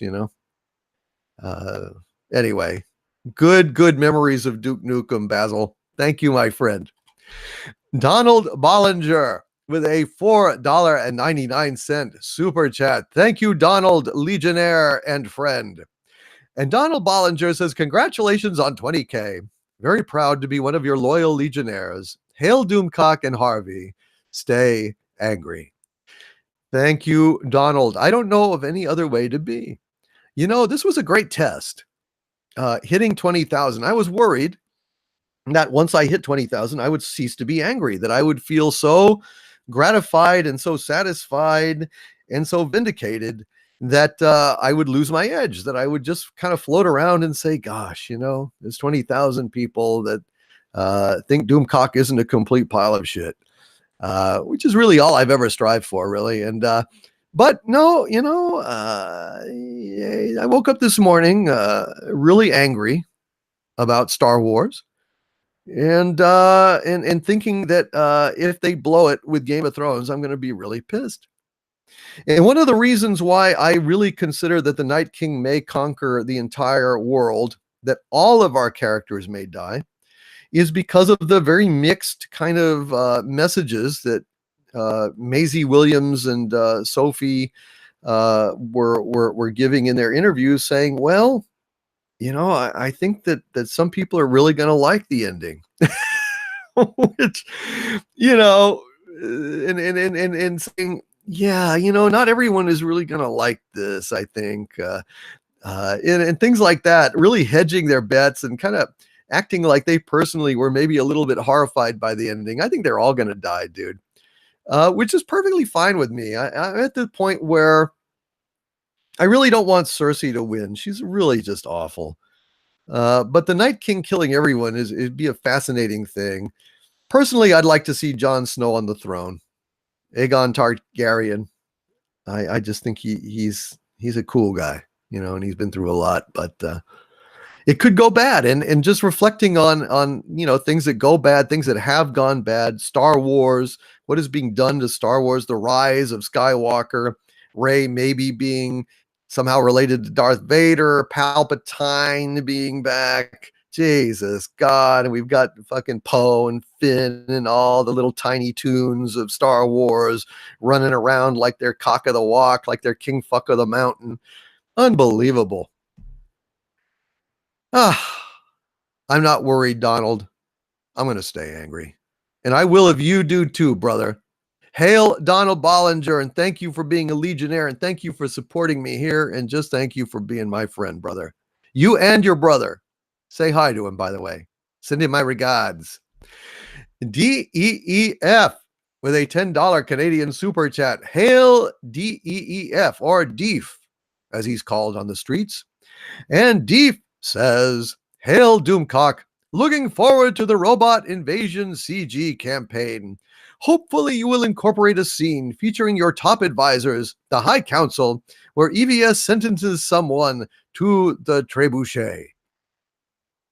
You may tell the great Ethan Van Scriver that he is going to be in charge of the trebuchet when I take over the world.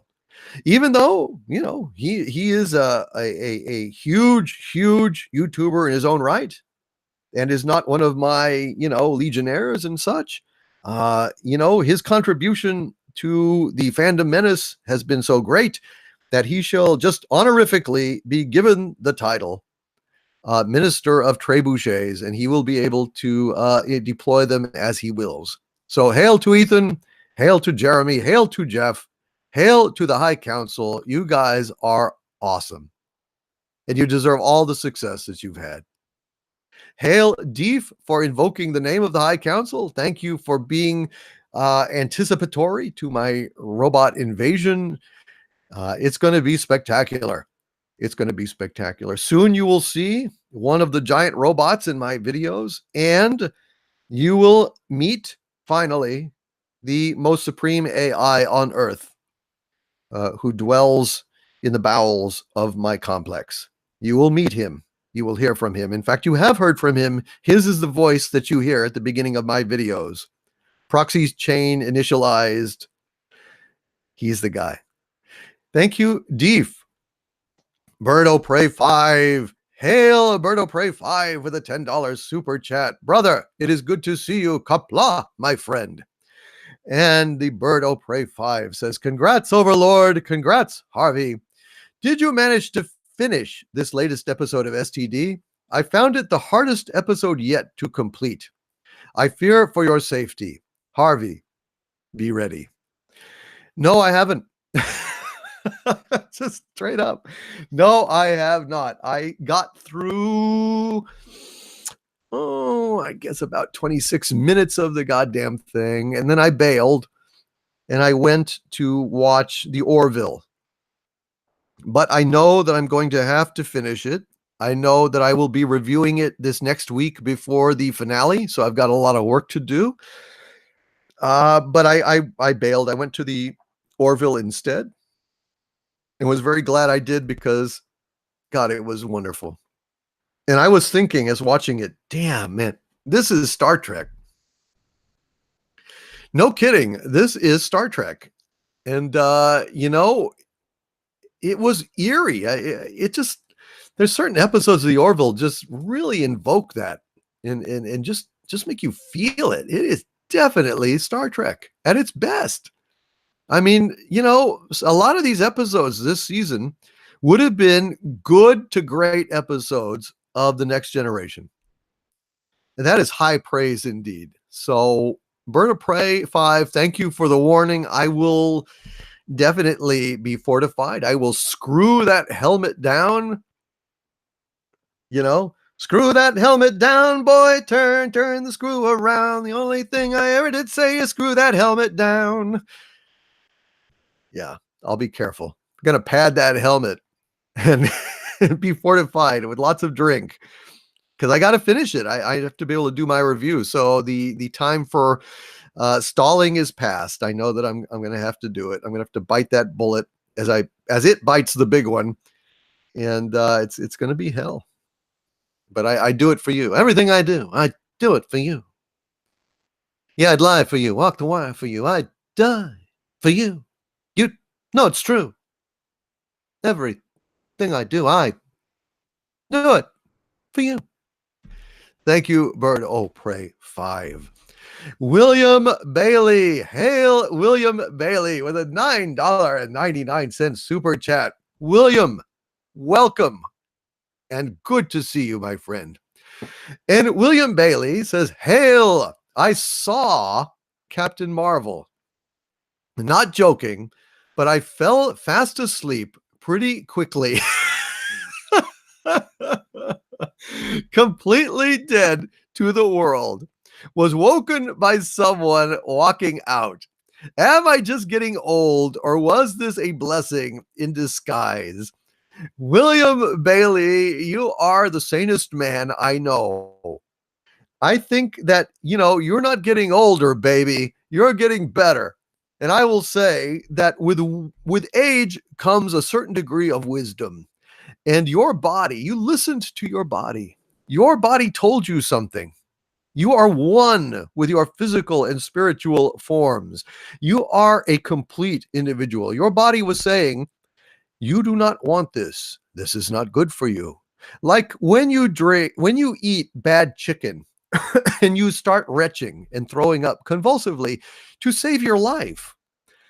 So too, your body put you into a preventive coma to prevent the brain damage that would arise from watching a show so stupid as to postulate that the Kree interstellar empire had yet to invent light speed drive, and that this Kree empire would go to Earth, the scientific hotspot of the galaxy, to go ahead and invent light speed there with our stone knives and bearskins on a military base in the fucking 80s, when we can't even load, the 90s, excuse me, the 90s, when we can't even load a CD-ROM in less than a minute. Yeah, good times. And Captain Marvel is testing these light speed engines in atmosphere. I've made this point before, but I just have to harp on it because it's so stupid. Can you imagine the havoc that would be unleashed in the Earth's atmosphere if something went from 0 to 186,000 miles a second in atmosphere? You've heard of a sonic boom, right? That's the speed of sound. Imagine what the speed of light would do to the particles in the air. The boom that would result from that. And imagine that those particles would shred your ship to pieces traveling at light speed. That's what happens to meteors that are traveling, a paltry, minuscule, like 15,000 miles a second or something like that, or 15,000 miles an hour, 20,000 miles an hour, something like that. Not a second, no. Just hours, and it just like blows them apart, melts them. Imagine what that would do to a ship. So yeah, William Bailey, you that was a blessing in disguise. You were spared the ravages of the ravages of the idiocy that is Captain Marvel, as she left Earth to the tender mercies of Thanos, so she could go work for the Skrulls as an escort. That's right, I said it. Captain Marvel was an escort for the Skrulls. Double entendre or slip of the tongue? You be the judge. Thank you, William Bailey, my friend. I'm glad that you fell asleep. I'm glad you were that wise. Armchair Warlord with a $5 super chat. Hail, Armchair Warlord, my legionnaire and a novelist of future note. And Armchair Warlord says, hail, Overlord Doomcock and the 20,000. Just ordered the complete Alita manga collection. Damn, good for you, sir. Oh man, I hope that you will enjoy that. I think that that's fantastic. I would tear into that stuff because I cannot wait. I'm praying to God Alita gets a sequel. Please, James Cameron, Robert Rodriguez, make it so. Engage. Please, people. Please, I need another Alita. That thing had such a good heart. It was just so inspired. It was so good. The action sequences were beautiful. Need it. Need more Alita.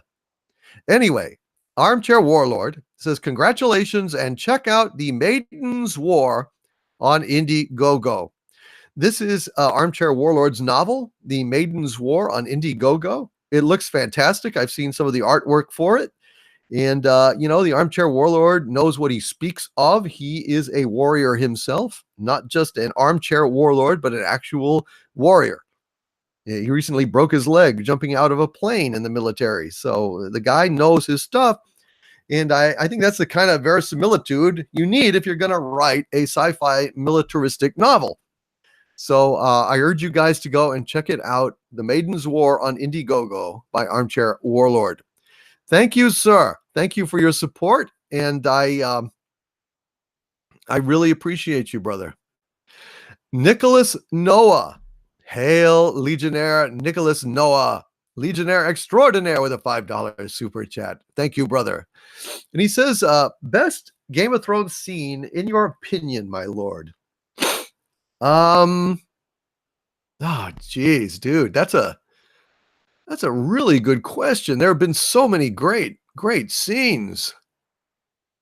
Oh God. Well, is it going to be the most memorable scene, memorable for being horrific, or is it going to be the most favorite kind of character moment in the show? That is tough. God, there are so many great moments in that show. Damn.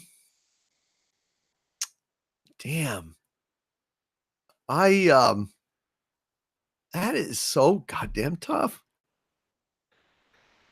Like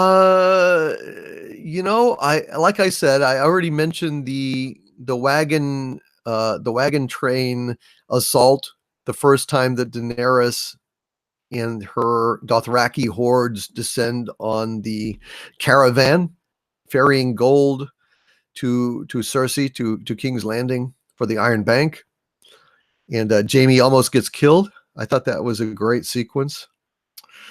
One of my favorite scenes is between Tyrion and Jaime, when Jaime visits Tyrion in prison. And he's going to have the right of combat to fight to clear his name because he's been convicted. And he tells Jaime the thonk story.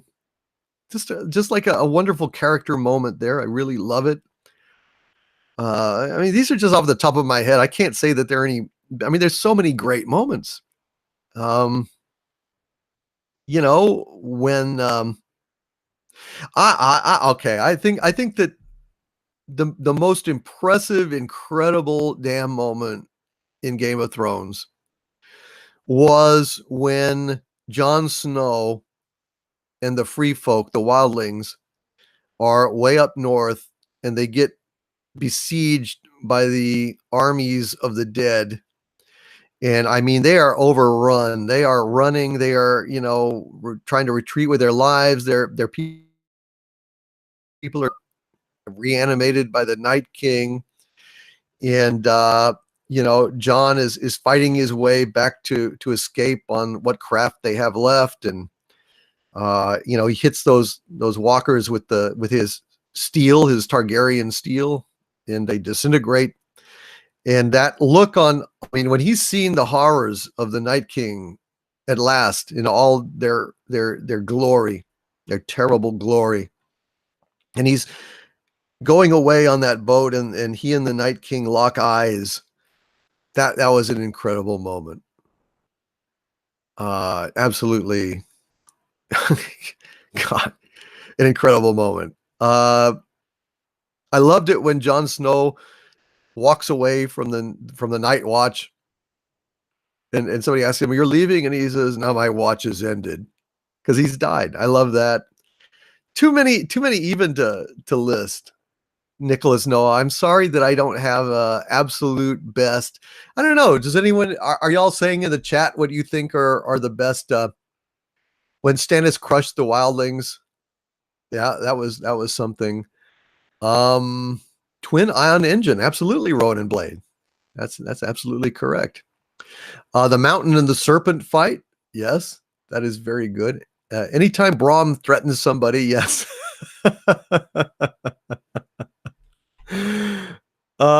The mountain versus the Spaniard. Well, that was one of the most terrible moments on the show, and by terrible, absolutely memorable, no question about it. But oh, geez, that hurt. That was horrific. The red wedding. I avoid even thinking about the red wedding, but I have to say, in terms of being memorable. Shit, you know, doesn't get much worse than that. I love when that nasty little piece of shit Joffrey dies.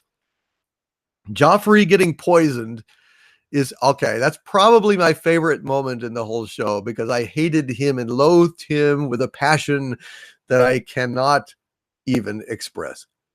He did a fantastic job on that. Daenerys walking naked out of the fire, says Mike and Tim Comedy Show. Absolutely. I agree with that 110%. Yes, Captain Robert April. Arya avenging the Red Wedding, killing Walder Frey was fantastic. Absolutely. Yes. Surf Tectonics. Surf Tectonics. I agree with you 100%. Yeah, so those are good. The Red Wedding was worse in the books, says Mary Ashmead. Holy crap. Damien times 24/7 says, is it not ironic that a clan of space pirates in Guardians of the Galaxy had faster engines in the 80s than the two space empires in the 90s from Captain Marvel? Yes, it is. Damien times 24/7, you are absolutely correct. Yep, I cannot agree more with that. And it just goes to show how awful the writing is. Mega Jetty 1 says, congrats, Overlord. I've been watching Jeremy's streams due to not being able to go to Celebration. I'm jealous he shook hands with George Lucas. Yes. Well, that would have been nice. I do admire George Lucas. Regardless of his flaws, he made Star Wars, and that's good enough in my book. And Raiders of the Lost Ark, one of the greatest films ever made. When Daenerys walked out when the dragons were born naked, absolutely. And when she burned all the men in the shack, that was absolutely fantastic. Doomcock goes great with pizza and wine, says Robert Collins. I've always suspected I would. I've always expected I would. Damn, I wish I had some pizza. I don't have any pizza. I don't have any pizza tonight. The Sand Snakes were awful. Xavier Vega. I was cheering when Euron was knocking them off and when Cersei had Ilaria in the dungeon. That's one thing about Cersei, I will say. Oh, and when that little bastard Bolton died, Ramsay Bolton, when he died, I was very happy, but it should have been much worse for old Ramsay. Should have been much worse. When you are the ruler of the world, or you are wanting to play the Game of Thrones and you are wanting to be king, 9 times out of 10, you should govern with compassion, with justice, and with restraint. But when you meet a guy like Bolton, a piece of shit like that, you do not just feed him to his hounds. You have to actually kill him slowly and in public in the most horrible way that you can possibly imagine over the longest period of time that you can imagine, just to make people realize that they should not cross you. This is a principle of power. It is not an attractive one, but it is necessary. And I will say that Cersei is the only person on the show that has as refined a taste for revenge as Doomcock. What she did to Ilaria in the dungeon, I thought was perfect. You know, she killed her daughter. Well, I kill your daughter and raise you, spending the rest of your life force-fed and chained up in a dungeon. You know, that's a pretty good revenge. And I think old Ramsay, that son of a bitch, you know what I would have done to Ramsay? Here's what I would have done to Ramsay, okay? You know, he's so goddamn fond of his flayed man thing. I think he ought to experience that, don't you? I think Ramsay Bolton should have been inverted on a cross and he should have been skinned alive and he should have been kept alive for as long as humanly possible.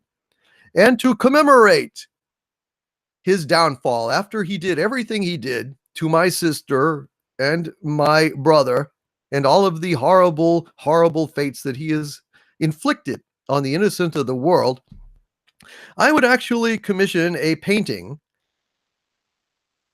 of his suffering, painted in his own blood by a great artist, so that I could have it over my fireplace and gloat over it every single day. Because that's how evil Ramsay Bolton was.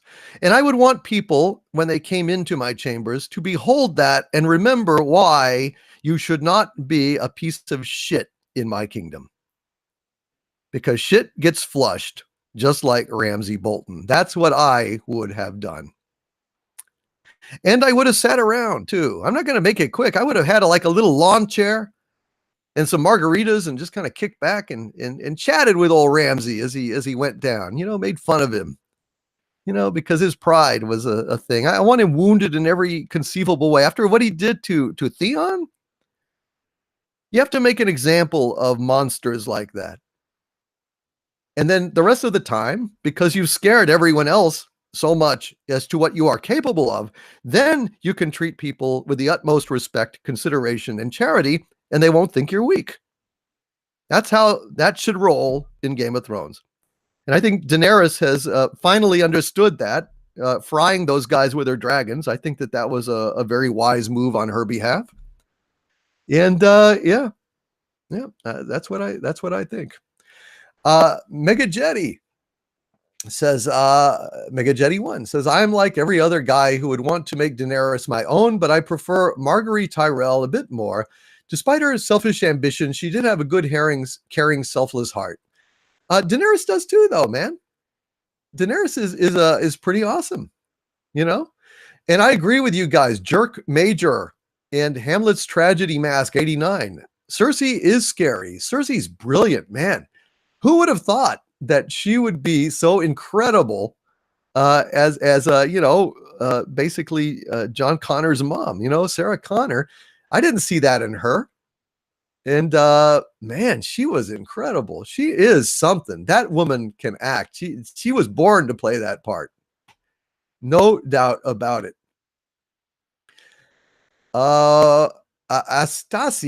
Astasia says there was an Italian king that stuffed his enemies and put them on a table to display. Well, they have to really deserve it, though. I mean, you don't want to do that all the time. Then you become a monster. But every once in a while, when you get somebody that bad that has wronged you that cruelly, public display of cruelty is the only response. Basically, I think that's that. All right, let us continue on with our super chats. Thank you, Nicholas Noah. Psychodwarf 9. Hail Psychodwarf 9 with a $5 super chat. Thank you, sir. And he says, oh, man, my roommates love your live stream. They're fixing to become patrons as well. Hail to your roommates. They are people of great discrimination and taste. And I thank you, sir, and thank them. And welcome to the Legion of Doomcock or to Xanadu, at whatever level you come in, even as a vagabond, you are all welcome. And I want to thank you guys so much for just, listening to me and joining the Xanadu Doomcock at patreon.com/Doomcock and subscribestar.com/Doomcock. We have a lot of fun there. We have a real community of incredible people. And it's just a joy. And every month we get together a couple of times in a Discord and talk with each other, just hang out and do stuff and record Doomcock roundtables and have private parties. And it's just a blast. So I encourage anybody interested to go ahead and even just pop in $1. It will get you into that kind of stuff a month. And also I would say, again, look, a lot of you guys don't get notifications on YouTube. I don't know what it is, but I would urge you guys every day to just pop by the lair at either subscribestar.com/Doomcock or patreon.com/Doomcock. And there's free posts there just letting you guys know, hey, there's a live stream coming. Hey, here's my latest video. Totally free, just open to the public. You don't have to pay a dime. But that way, you'll never miss out on stuff when it's posted. So you get news and stuff there that's just completely public. And if you're having trouble with notifications, that there is for you as well. Thank you, Psychodwarf 9. And hey, roommates, dudes. Hey, roommates. Welcome, dudes. Happy Sunday. Higuma-san. Ito Higuma, the gun toting bear, with a 20 euro super chat. Thank you, Ito Higuma-san.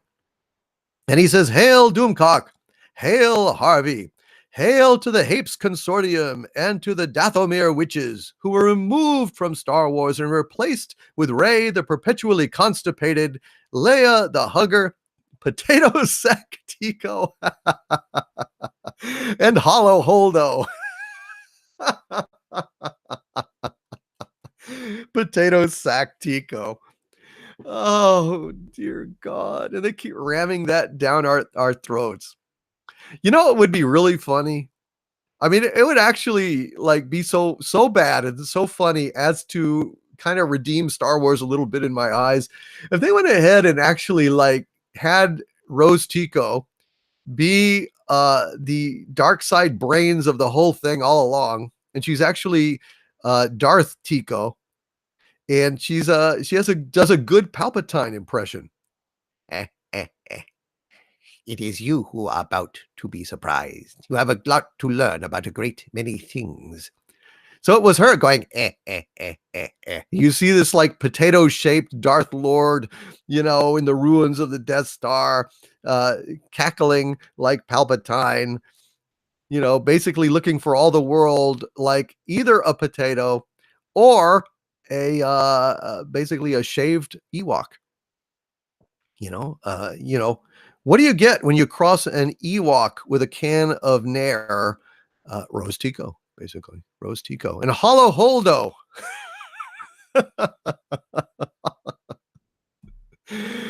Oh, man. She invented a maneuver nobody had ever thunk of before. In all the years that we've had the hyperspace drives, we never thought of just trying to ram that sucker into something. But oh, Hollow Holdo, yeehaw, boy. She really did it, didn't she? Oh, God, the stupidity. It's just astonishing. I mean, I don't know. Anyway, enough about that. I don't want to launch into the whole hyperspace ramming thing. It's just so stupid. I mean, it's right up there with the, you know, light speed, the Empire, the goddamn Kree Empire and the Skrull Empire, both of which are supposed to be interstellar empires, not having light speed drive. Then how the hell do they get along? How do they get around? How did they form an interstellar goddamn empire? You cannot simply rely on pre-existing wormholes to get around, because then you're only going to have the empire at the terminals of the wormholes, because you jump out of a wormhole and you're 100,000 light years across the galaxy or something, swell, and then you get out there and you're going at 0.2 light speed, 0.3 light speed, and the nearest planet is months away. And the nearest star is years away, and the nearest galaxy is 230 billion years away. Going, it's just so stupid. It's so stupid. And if you can go ahead and open up, wormholes wherever you want them, then why do you even need a light speed drive? It's just any way you look at it, any angle you turn it, it is unbearably stupid. And even having a light speed drive, fine. You can go 1C. You can go 186,000 miles a second. Great. That's swell. Then it's going to take you, like I said, 4 years to get to Alpha Centauri, and something like over 200 million years or billion years. I don't even know. I mean, it's a long time. You won't make it to get to the Andromeda galaxy from here. So yeah, it's just a light speed drive is almost worthless. It sounds great. Almost worthless. It'd be great inside the solar system, and anything outside the solar system, it's pretty much worthless. So yeah, there you go. Ito Higuma-san, you are Hollow Holdo indeed. Thank you, sir, for that super chat and all of your support, for being a Legionnaire and a Xanadumir and a Dumentite. You, sir, rock. Crimson Glory 287. Hail with a $20 Canadian super chat. Thank you, Crimson Glory 287. And Crimson Glory says, just finished watching the last stream. Loved the reaction for my comment. Been avoiding newer shit a lot and enjoying older media, including Star Wars games I never got to play. Might check out the Dark Horse comics too. I have those Dark Horse comics, actually. I've read them. They're quite good. Really some of the best Star Wars comics ever made. That Dark Empire stuff was great. And yeah, I mean, there's tons of stuff. I've never really been big on Star Wars novels or Star Trek novels. I read a few, when I was a kid, but I don't know. I just the movies were enough for me, and the comics and stuff. I read more comics than the novels. But listen, if you are desperate to keep Star Wars alive in your heart, in Star Trek and in all of these properties, read those books.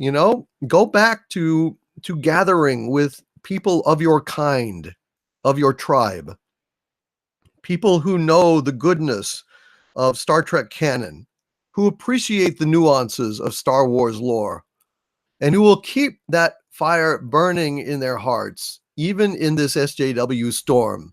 So when it breaks and they finally go away, as they will, because I hear they're not hardly ever getting laid anymore. They're virtually a generation of incels, so they'll die out. And hopefully we will be there to repopulate the earth. Walk it down. Tito, walk it down. Tito, walk it down. Ooh, yeah. Oh, yeah. And I'm here. I'm going to help you repopulate the earth, children. This here is Velvet Doomcock. Velvet Doomcock over here, going out over the airwaves, playing some smooth groove so you can get your funk on. Walk it down. Tito, walk it down. Tito, walk it down. I'll be Venus Doomcock Trap, sending out like, the love guru on the airwaves, playing like spinning those funky 70s soul grooves and stuff, trying to stir up our population. Of course, the incels will never listen to it because, it has notes and it has a melody and stuff, and they hate that. They like only synthetic pre-processed shit that they've heard 50 million times before because it feels familiar to them, makes them feel comfortable. They don't actually like funk and groove and melodies and, ball crunching like vocals. They just want shit that's safe and synthesized and soulless, and they won't listen to it, and we will multiply and conquer them by sheer funky numbers. Walk it down, Tito, walk it down. Thank you, Glory, Crimson Glory 287. Y'all like that idea? I hope that. Laurie Anderson in her prime. Oh, she was hot. Lots and lots of Barry White. Yes. All right, you guys. Bow chicka wop wow. Yes, exactly. Venus flytrop. Exactly, you guys. You got it. All right, let us continue on. Thunder Robots with Denobi 2 and a $10 super chat. Thank you, Thunder Robots, very much again, sir. And he says, Denobi 2 did an attack video on retro blasting, then issued a challenge. And when retro blasting did a video that proved Denobi 2 wrong and they weren't going to play his game, Denobi copyright struck it. What a pussy. Wow. Yeah, what a punk. If you are ever following anyone that did something that gutless, that low, that scummy, stop.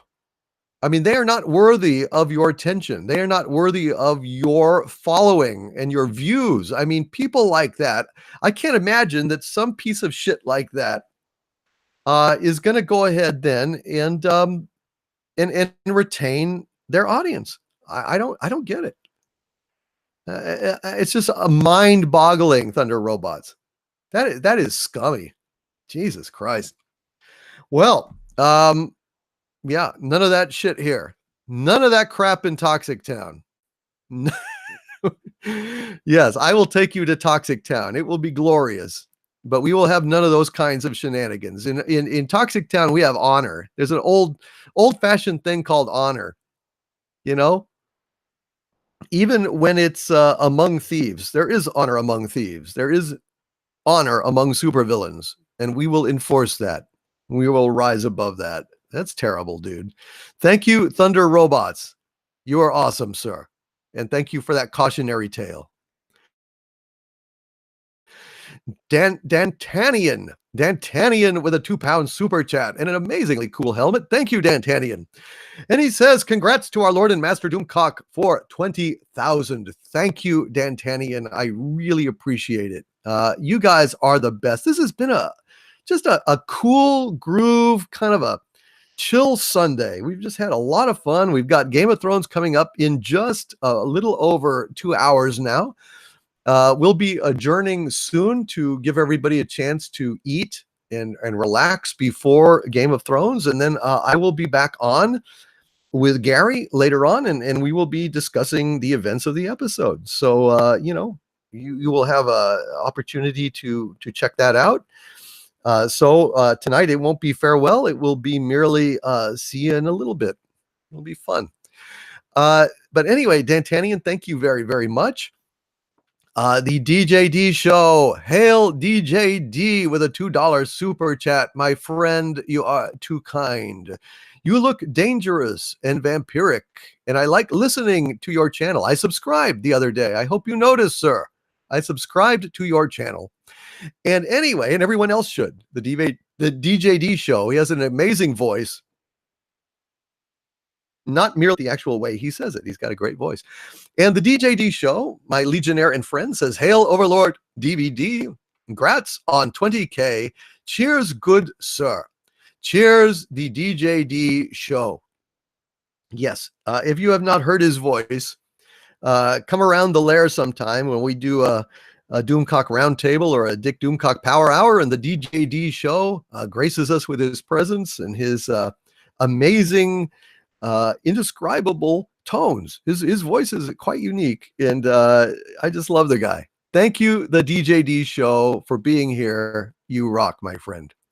Psycho Dwarf 9. Hail, Psycho Dwarf 9 again. Ye with the roommates of taste. With a $5 super chat. And Psycho Dwarf 9 says, I've taken many pagan people to Glastonbury Tor, guarded a couple boning on the chalk giant, walked through the Black Gate in Germany. Wow. God, that sounds kind of like Rutger Hauer's speech at the end of kind of a weird English Blade Runner, right?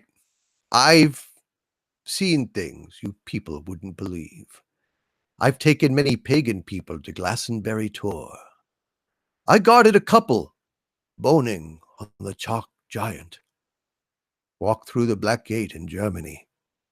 All these moments will be lost in time as soon as I get arrested for facilitating public indecency. Hail, Psycho Dwarf 9. A nice resume. A nice resume. I'd love to have those items on my resume. Guarding a couple boning on the chalk giant. I'd probably sneak a peek. You can't trust me in that regard, folks. You can't trust me in that regard. I will peek. I'm a peeker. No question about it. Thank you, Psycho Dwarf 9. Troy Tempest. Hail, my Australian Legionnaire and friend in the Outback Outpost. And with a $2.99 super chat, thank you, Troy. He says, Monday morning, 20K. Congrats, my liege. Hail, Doomcock. Hail, Troy Tempest. Thank you, my friend. Thank you for being here. Thank you for your support at the lair and elsewhere. It is so comforting to know that I have established a foothold in Australia, so that when the time comes, I will be able to marshal an army of mutated, armor-clad, laser-toting roos that will strike terror into the hearts of men. Seeing a hopping army with glowing laser eyes and armor and talons, and they talk too. Why not? Let's make them talk. You know what they do? The kangaroos hopping. They're hopping along with their laser eyes and their armor, and they're humming. I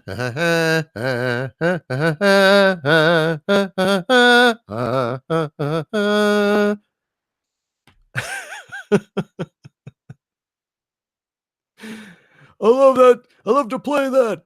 Scares the hell out of the normies. Exactly. Troy Tempest, hail, my friend. Thank you for stopping by. I hope that you have enjoyed listening to this on your Monday morning, a little Monday morning cheer. It's so weird that you guys are so far ahead of us. The future. What does the future hold, Troy Tempest? Start giving me racing form results. I'll play the ponies if I know who's going to win. Who wouldn't? Troy, you're letting me down here. Help me out, brother. Help me out. Psycho Dwarf 9 with a $2 super chat. Thank you, Psycho Dwarf 9. And he says, be happy to do it again for you. Thank you, my brother. You are always there for me. I know that. And I am absolutely delighted, sir. Delighted to have you on my side. And I hope that I will encounter you later on this evening. I suspect I will. Penn Farm Girl. Hail, Penn Farm Girl. Oh, cheers, dear. With a $2 super chat. And she says, I raise a Johnny Walker White Walker toast to 20,000. I am fortunate that I have saved here in my glass a little bit more of the White Walker. And so Penn Farm Girl, who sent me my wonderful Doomcock wrestler mask, who sent me my Winter Walker, White Walker, Johnny Walker. Thank you so much for your support, for being a Legionnaire, for thinking of me, and just being such a good friend. Hail to Penn Farm Girl, my Minister of Agriculture. Cheers.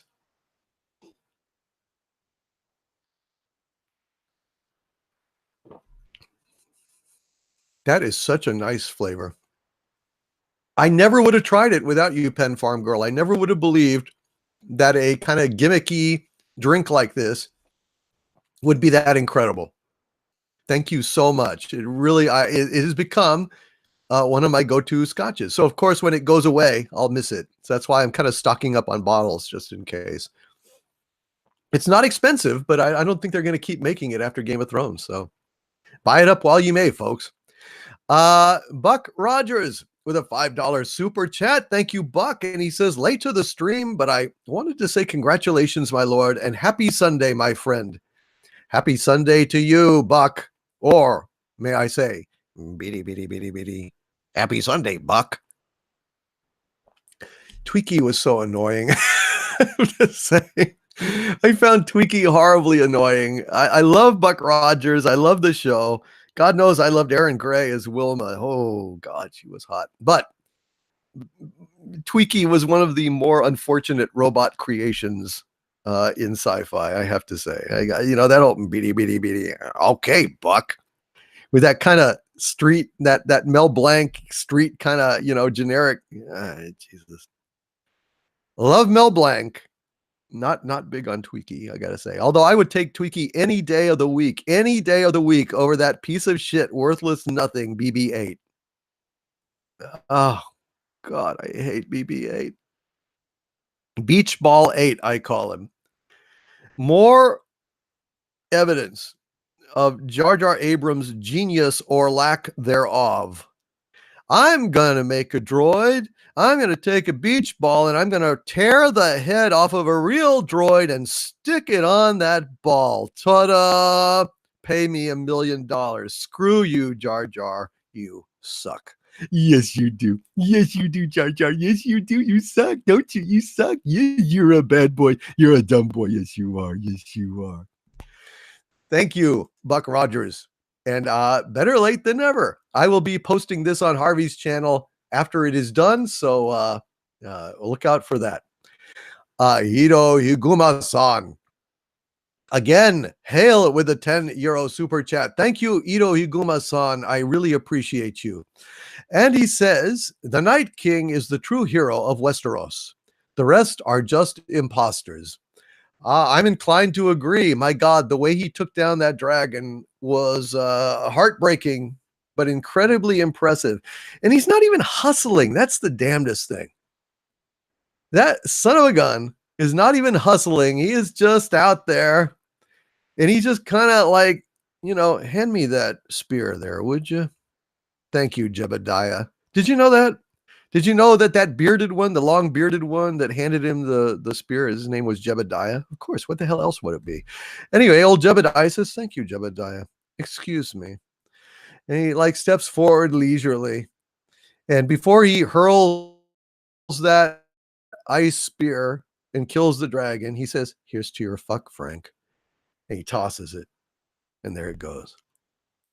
Extra bonus points to those in the chat who know where "Here's to your fuck, Frank" comes from. Hail Perseus the cat. Perseus the cat is here, the minister of cats and cat conquests. Thank you, Perseus. Good to see you, my friend. Anyway, where was I? Oh, in the chat. Yes. Anyone get that quote? "Here's to your fuck, Frank." Just wondering. Ken Jack Ben says, "Overlord DVD, I watched that show when I was a kid and he was my favorite character. I was upset when he wasn't around." Yep, I can absolutely get that. Now that's some good taste there, my friend. Dave Bob says, "Blue Velvet." Blue Velvet. Well, of course, when you were a kid, I can see that Tweaky would be absolutely wonderful, Ken Jack Ben. So I don't fault you for that. I just man, I don't know. It just didn't work for me. But yes, I love Mel Blanc. It's just not one of my favorite creations. And Dave Bob is absolutely correct. Blue Velvet. Blue Velvet. One of my favorite movies of all time. Yep. Don't be a good neighbor to her. I'll send you a love letter straight from my heart. Fantastic. Random Nerd of Doom. Hail, my friend. He says, "Hey, Doomcock, if superheroes existed in real life, would aliens take more interest in our planet?" Most assuredly. I don't think there are superheroes out in the universe. So if there was something that anomalous on our planet, I think that they absolutely would find out. And they would come. They would check it out. The Fanch asks, "Is BB-8 pansexual?" Well, Fanch, for his own sake, I hope BB-8 is pansexual because, Lando's in the sequel. And yeah, whether or not BB-8 is or is not pansexual, he's got some surprise coming. He better not drop his soap around Lando. That's all I can say. That's all I can say. That's all I can say. And Ken Jack Ben, you do not understand my hatred for BB-8, but I do find it hilarious. I think he's mediocre. I think he sucks. I think he's unimaginative. I hate his beeps. All he's done is try to steal the spotlight away from R2-D2, who's vastly superior to BB-8. So yeah, I hate BB-8 in every single way I possibly can. And Stephanie Littlepage, hail Stephanie, says, "If I had to pick a favorite character voiced by Mel Blanc, it would be Tweaky on Buck Rogers in the 25th Century." Well, I'm not afraid to be in the minority here. I just don't like him. I just don't like him. It's just embarrassing. I don't know. My favorite Mel Blanc voice, good God. Well, I mean, Bugs Bunny, Yosemite Sam. Hell, there's no end to him.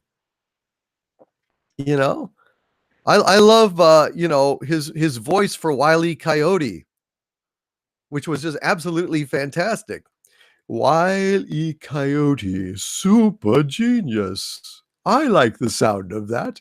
Wile E. Coyote, super genius. Fantastic voice. Yes, Bugs Bunny. What's up, Doc? Ain't I you stinker? Dun, dun, dun, dun, dun, dun. All right, let's see. What do we got here? We got a few more super chats before we wrap things up here. We have Peter Davison with a $5 Australian super chat. Yet another Australian. Wonderful, sir. Thank you for being here. Love it. Love it. Love it. Love the global reach of Doomcock. It absolutely is thrilling to me. It's like, Art Bell was a ham radio operator. Loved ham radio. Despite him being on the air, he loved ham radio. He loved skipping around, trying to see who he could talk to around the world.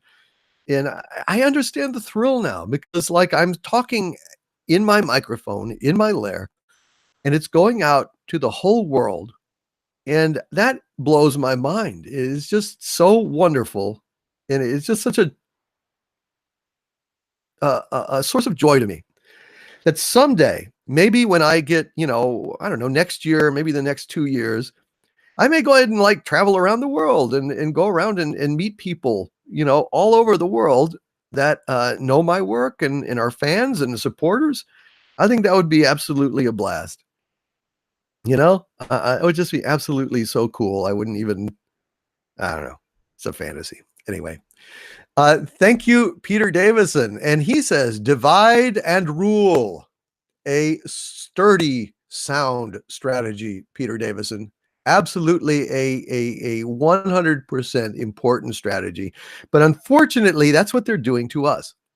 I was talking about this in a bar just yesterday, as a matter of fact, that we are being assaulted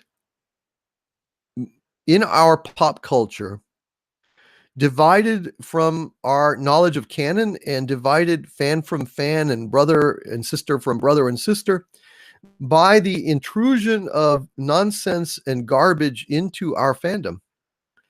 I really believe this. We are being divided along every line humanly possible, left and right, and racial and sexual. It's like they're trying to splinter us to better govern us.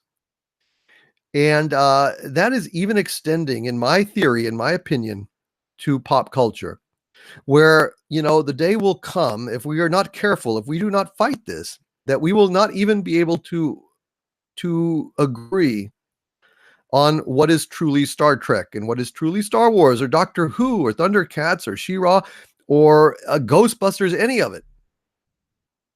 And that will be a tragedy. They are scrambling our language, like at the Tower of Babel, where we were building, united humanity was building a tower to heaven, metaphorically speaking, and God was displeased. And so God scrambled the languages of all the tribes, divided man, and we have not been able to get along ever since. Well, isn't that what they're doing with our canon?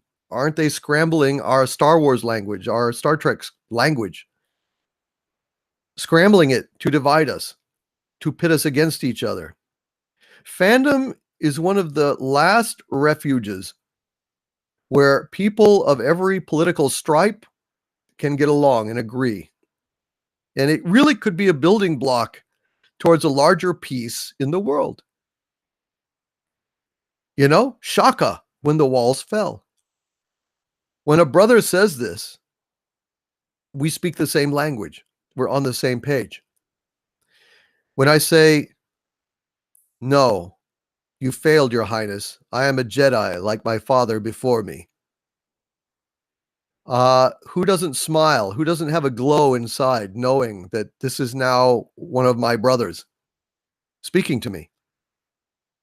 Where they want to have it. So like, who said that? What? You mean that the old guy that sucks manatees on the island that threw away his lightsaber? Nah, he never said that.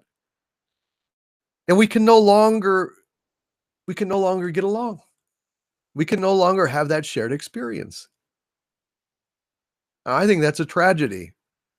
And that's what I'm fighting against. But Peter Davison, it is a sound governing principle, and I will bear that in mind as I conquer the world.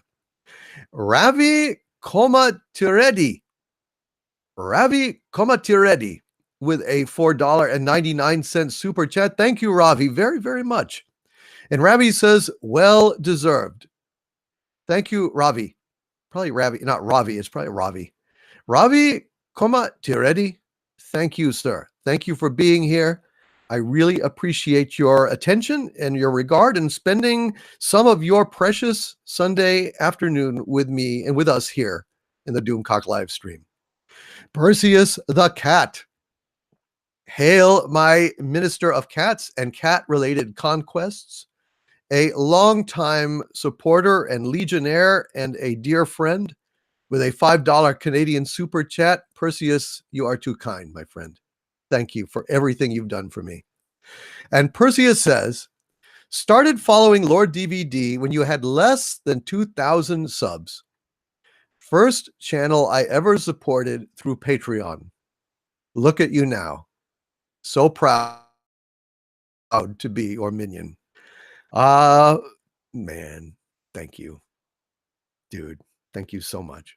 Less than 2,000 subs. You've been there for me from the start, and I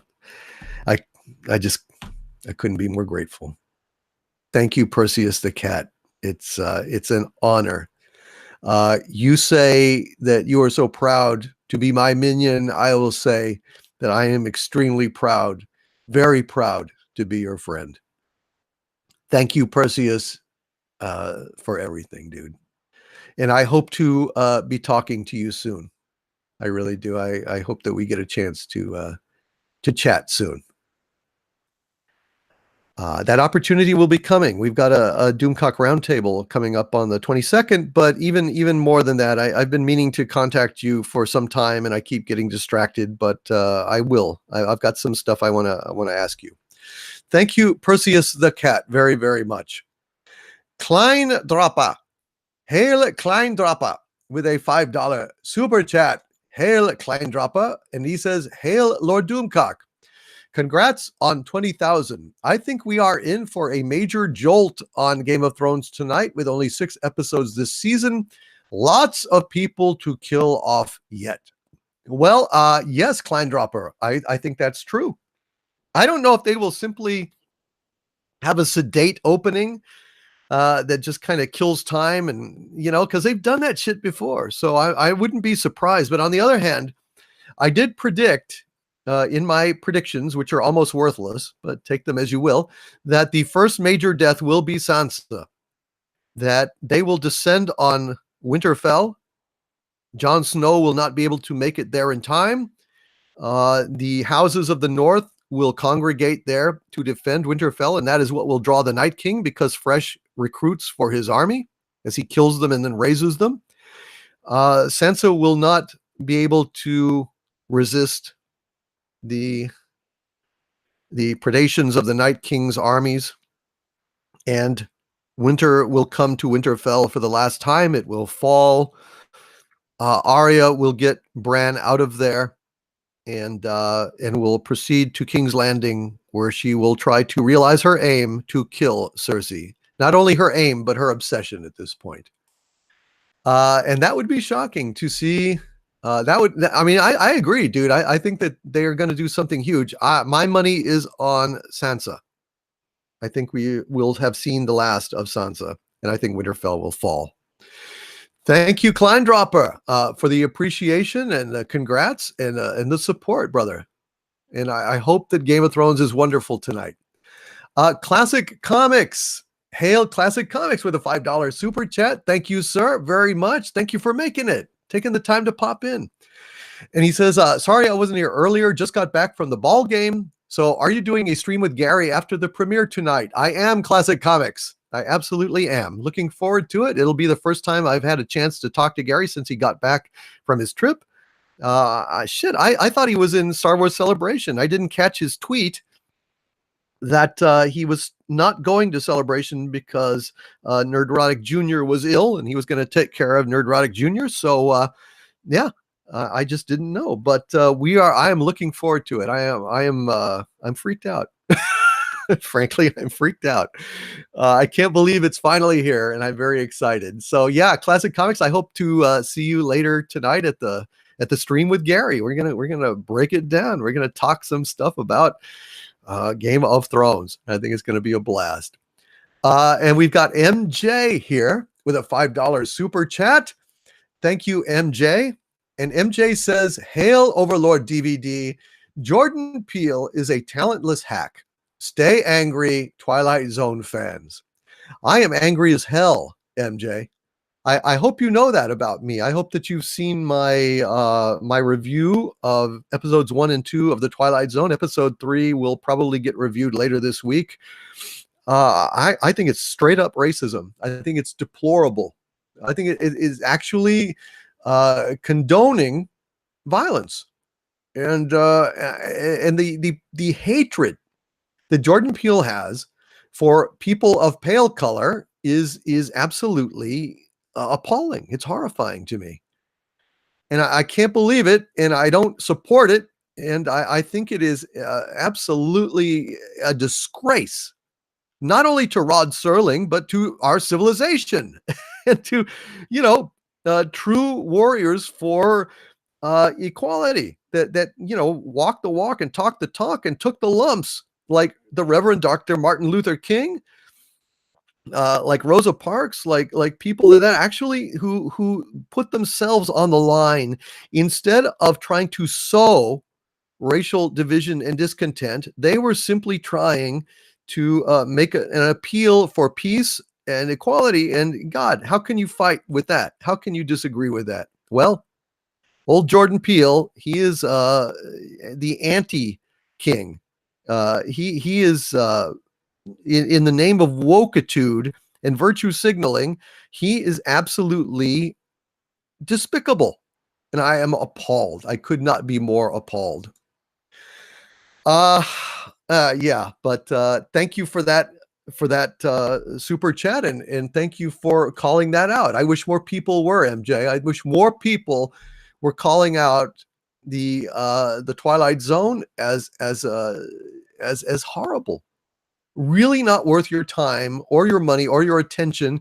And it should be roundly denounced. It should have to be yanked from the air in protest. Where is the protest at these racist plot lines? I don't understand it. Thank you, MJ, for that. Jess Reed. Hail Jess Reed, one of my longtime Legionnaires, my friend, just a wonderful guy. Really just been so good to me, so supportive for so long. Thank you, Jess, for being here. You made it just before we signed off for the evening, and it means a lot to me to see you. And Jess, with a $5 super chat, thank you, sir, says, hail to the bestest villain ever. Would have been in sooner, but was watching the Masters and spending time with the wife. It was a great game. Dude, I am just delighted to see you. I am so glad that you got to see that game. And, Sundays are for family. Sundays are for taking it easy. Sundays are for relaxing, gearing up before the rigors of the work week. And I am honored that you guys have all seen fit to spend some of your precious weekend with me on this Sunday afternoon when you could have been out doing God knows what things with your family, with your friends. You chose to come here and partake in this celebration with our community here. I'm honored. I'm touched, and I never would have believed this possible 18 months ago. It's been 18 months since October when I did my first video, and you guys have been absolutely marvelous. I just am. I can't even tell you what it means to me. Thank you for being here, all of you, every one of you, and I'll just say it like Bogey would say it. Here's looking at you, kids. You're the best. Thank you, Mary Ashmead, for being here.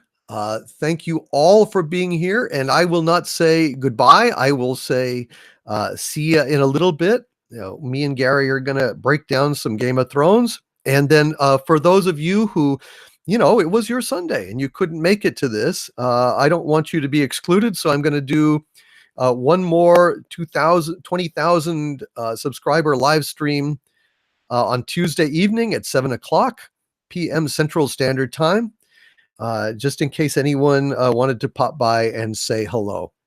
And also, I saw Planet Tobor TV out here in the chat. Hail Planet Tobor TV. I want to say thank you especially for being here. You are my very, very first patron. You were right there. You were right on the spot.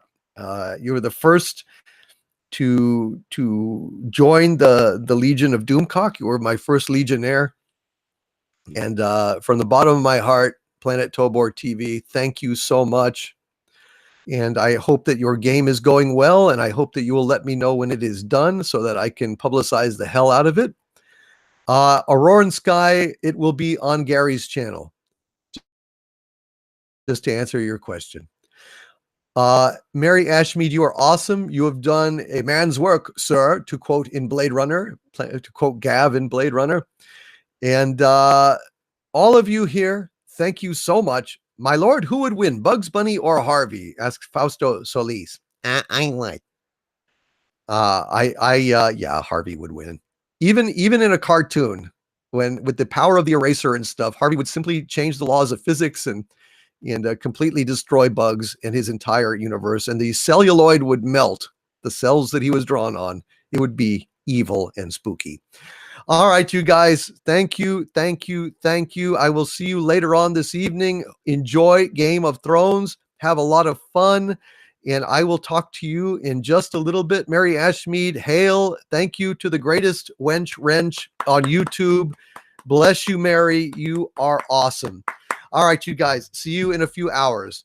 Eat some food, drink some wine, have some fun. Talk to you soon. Later. Aloha.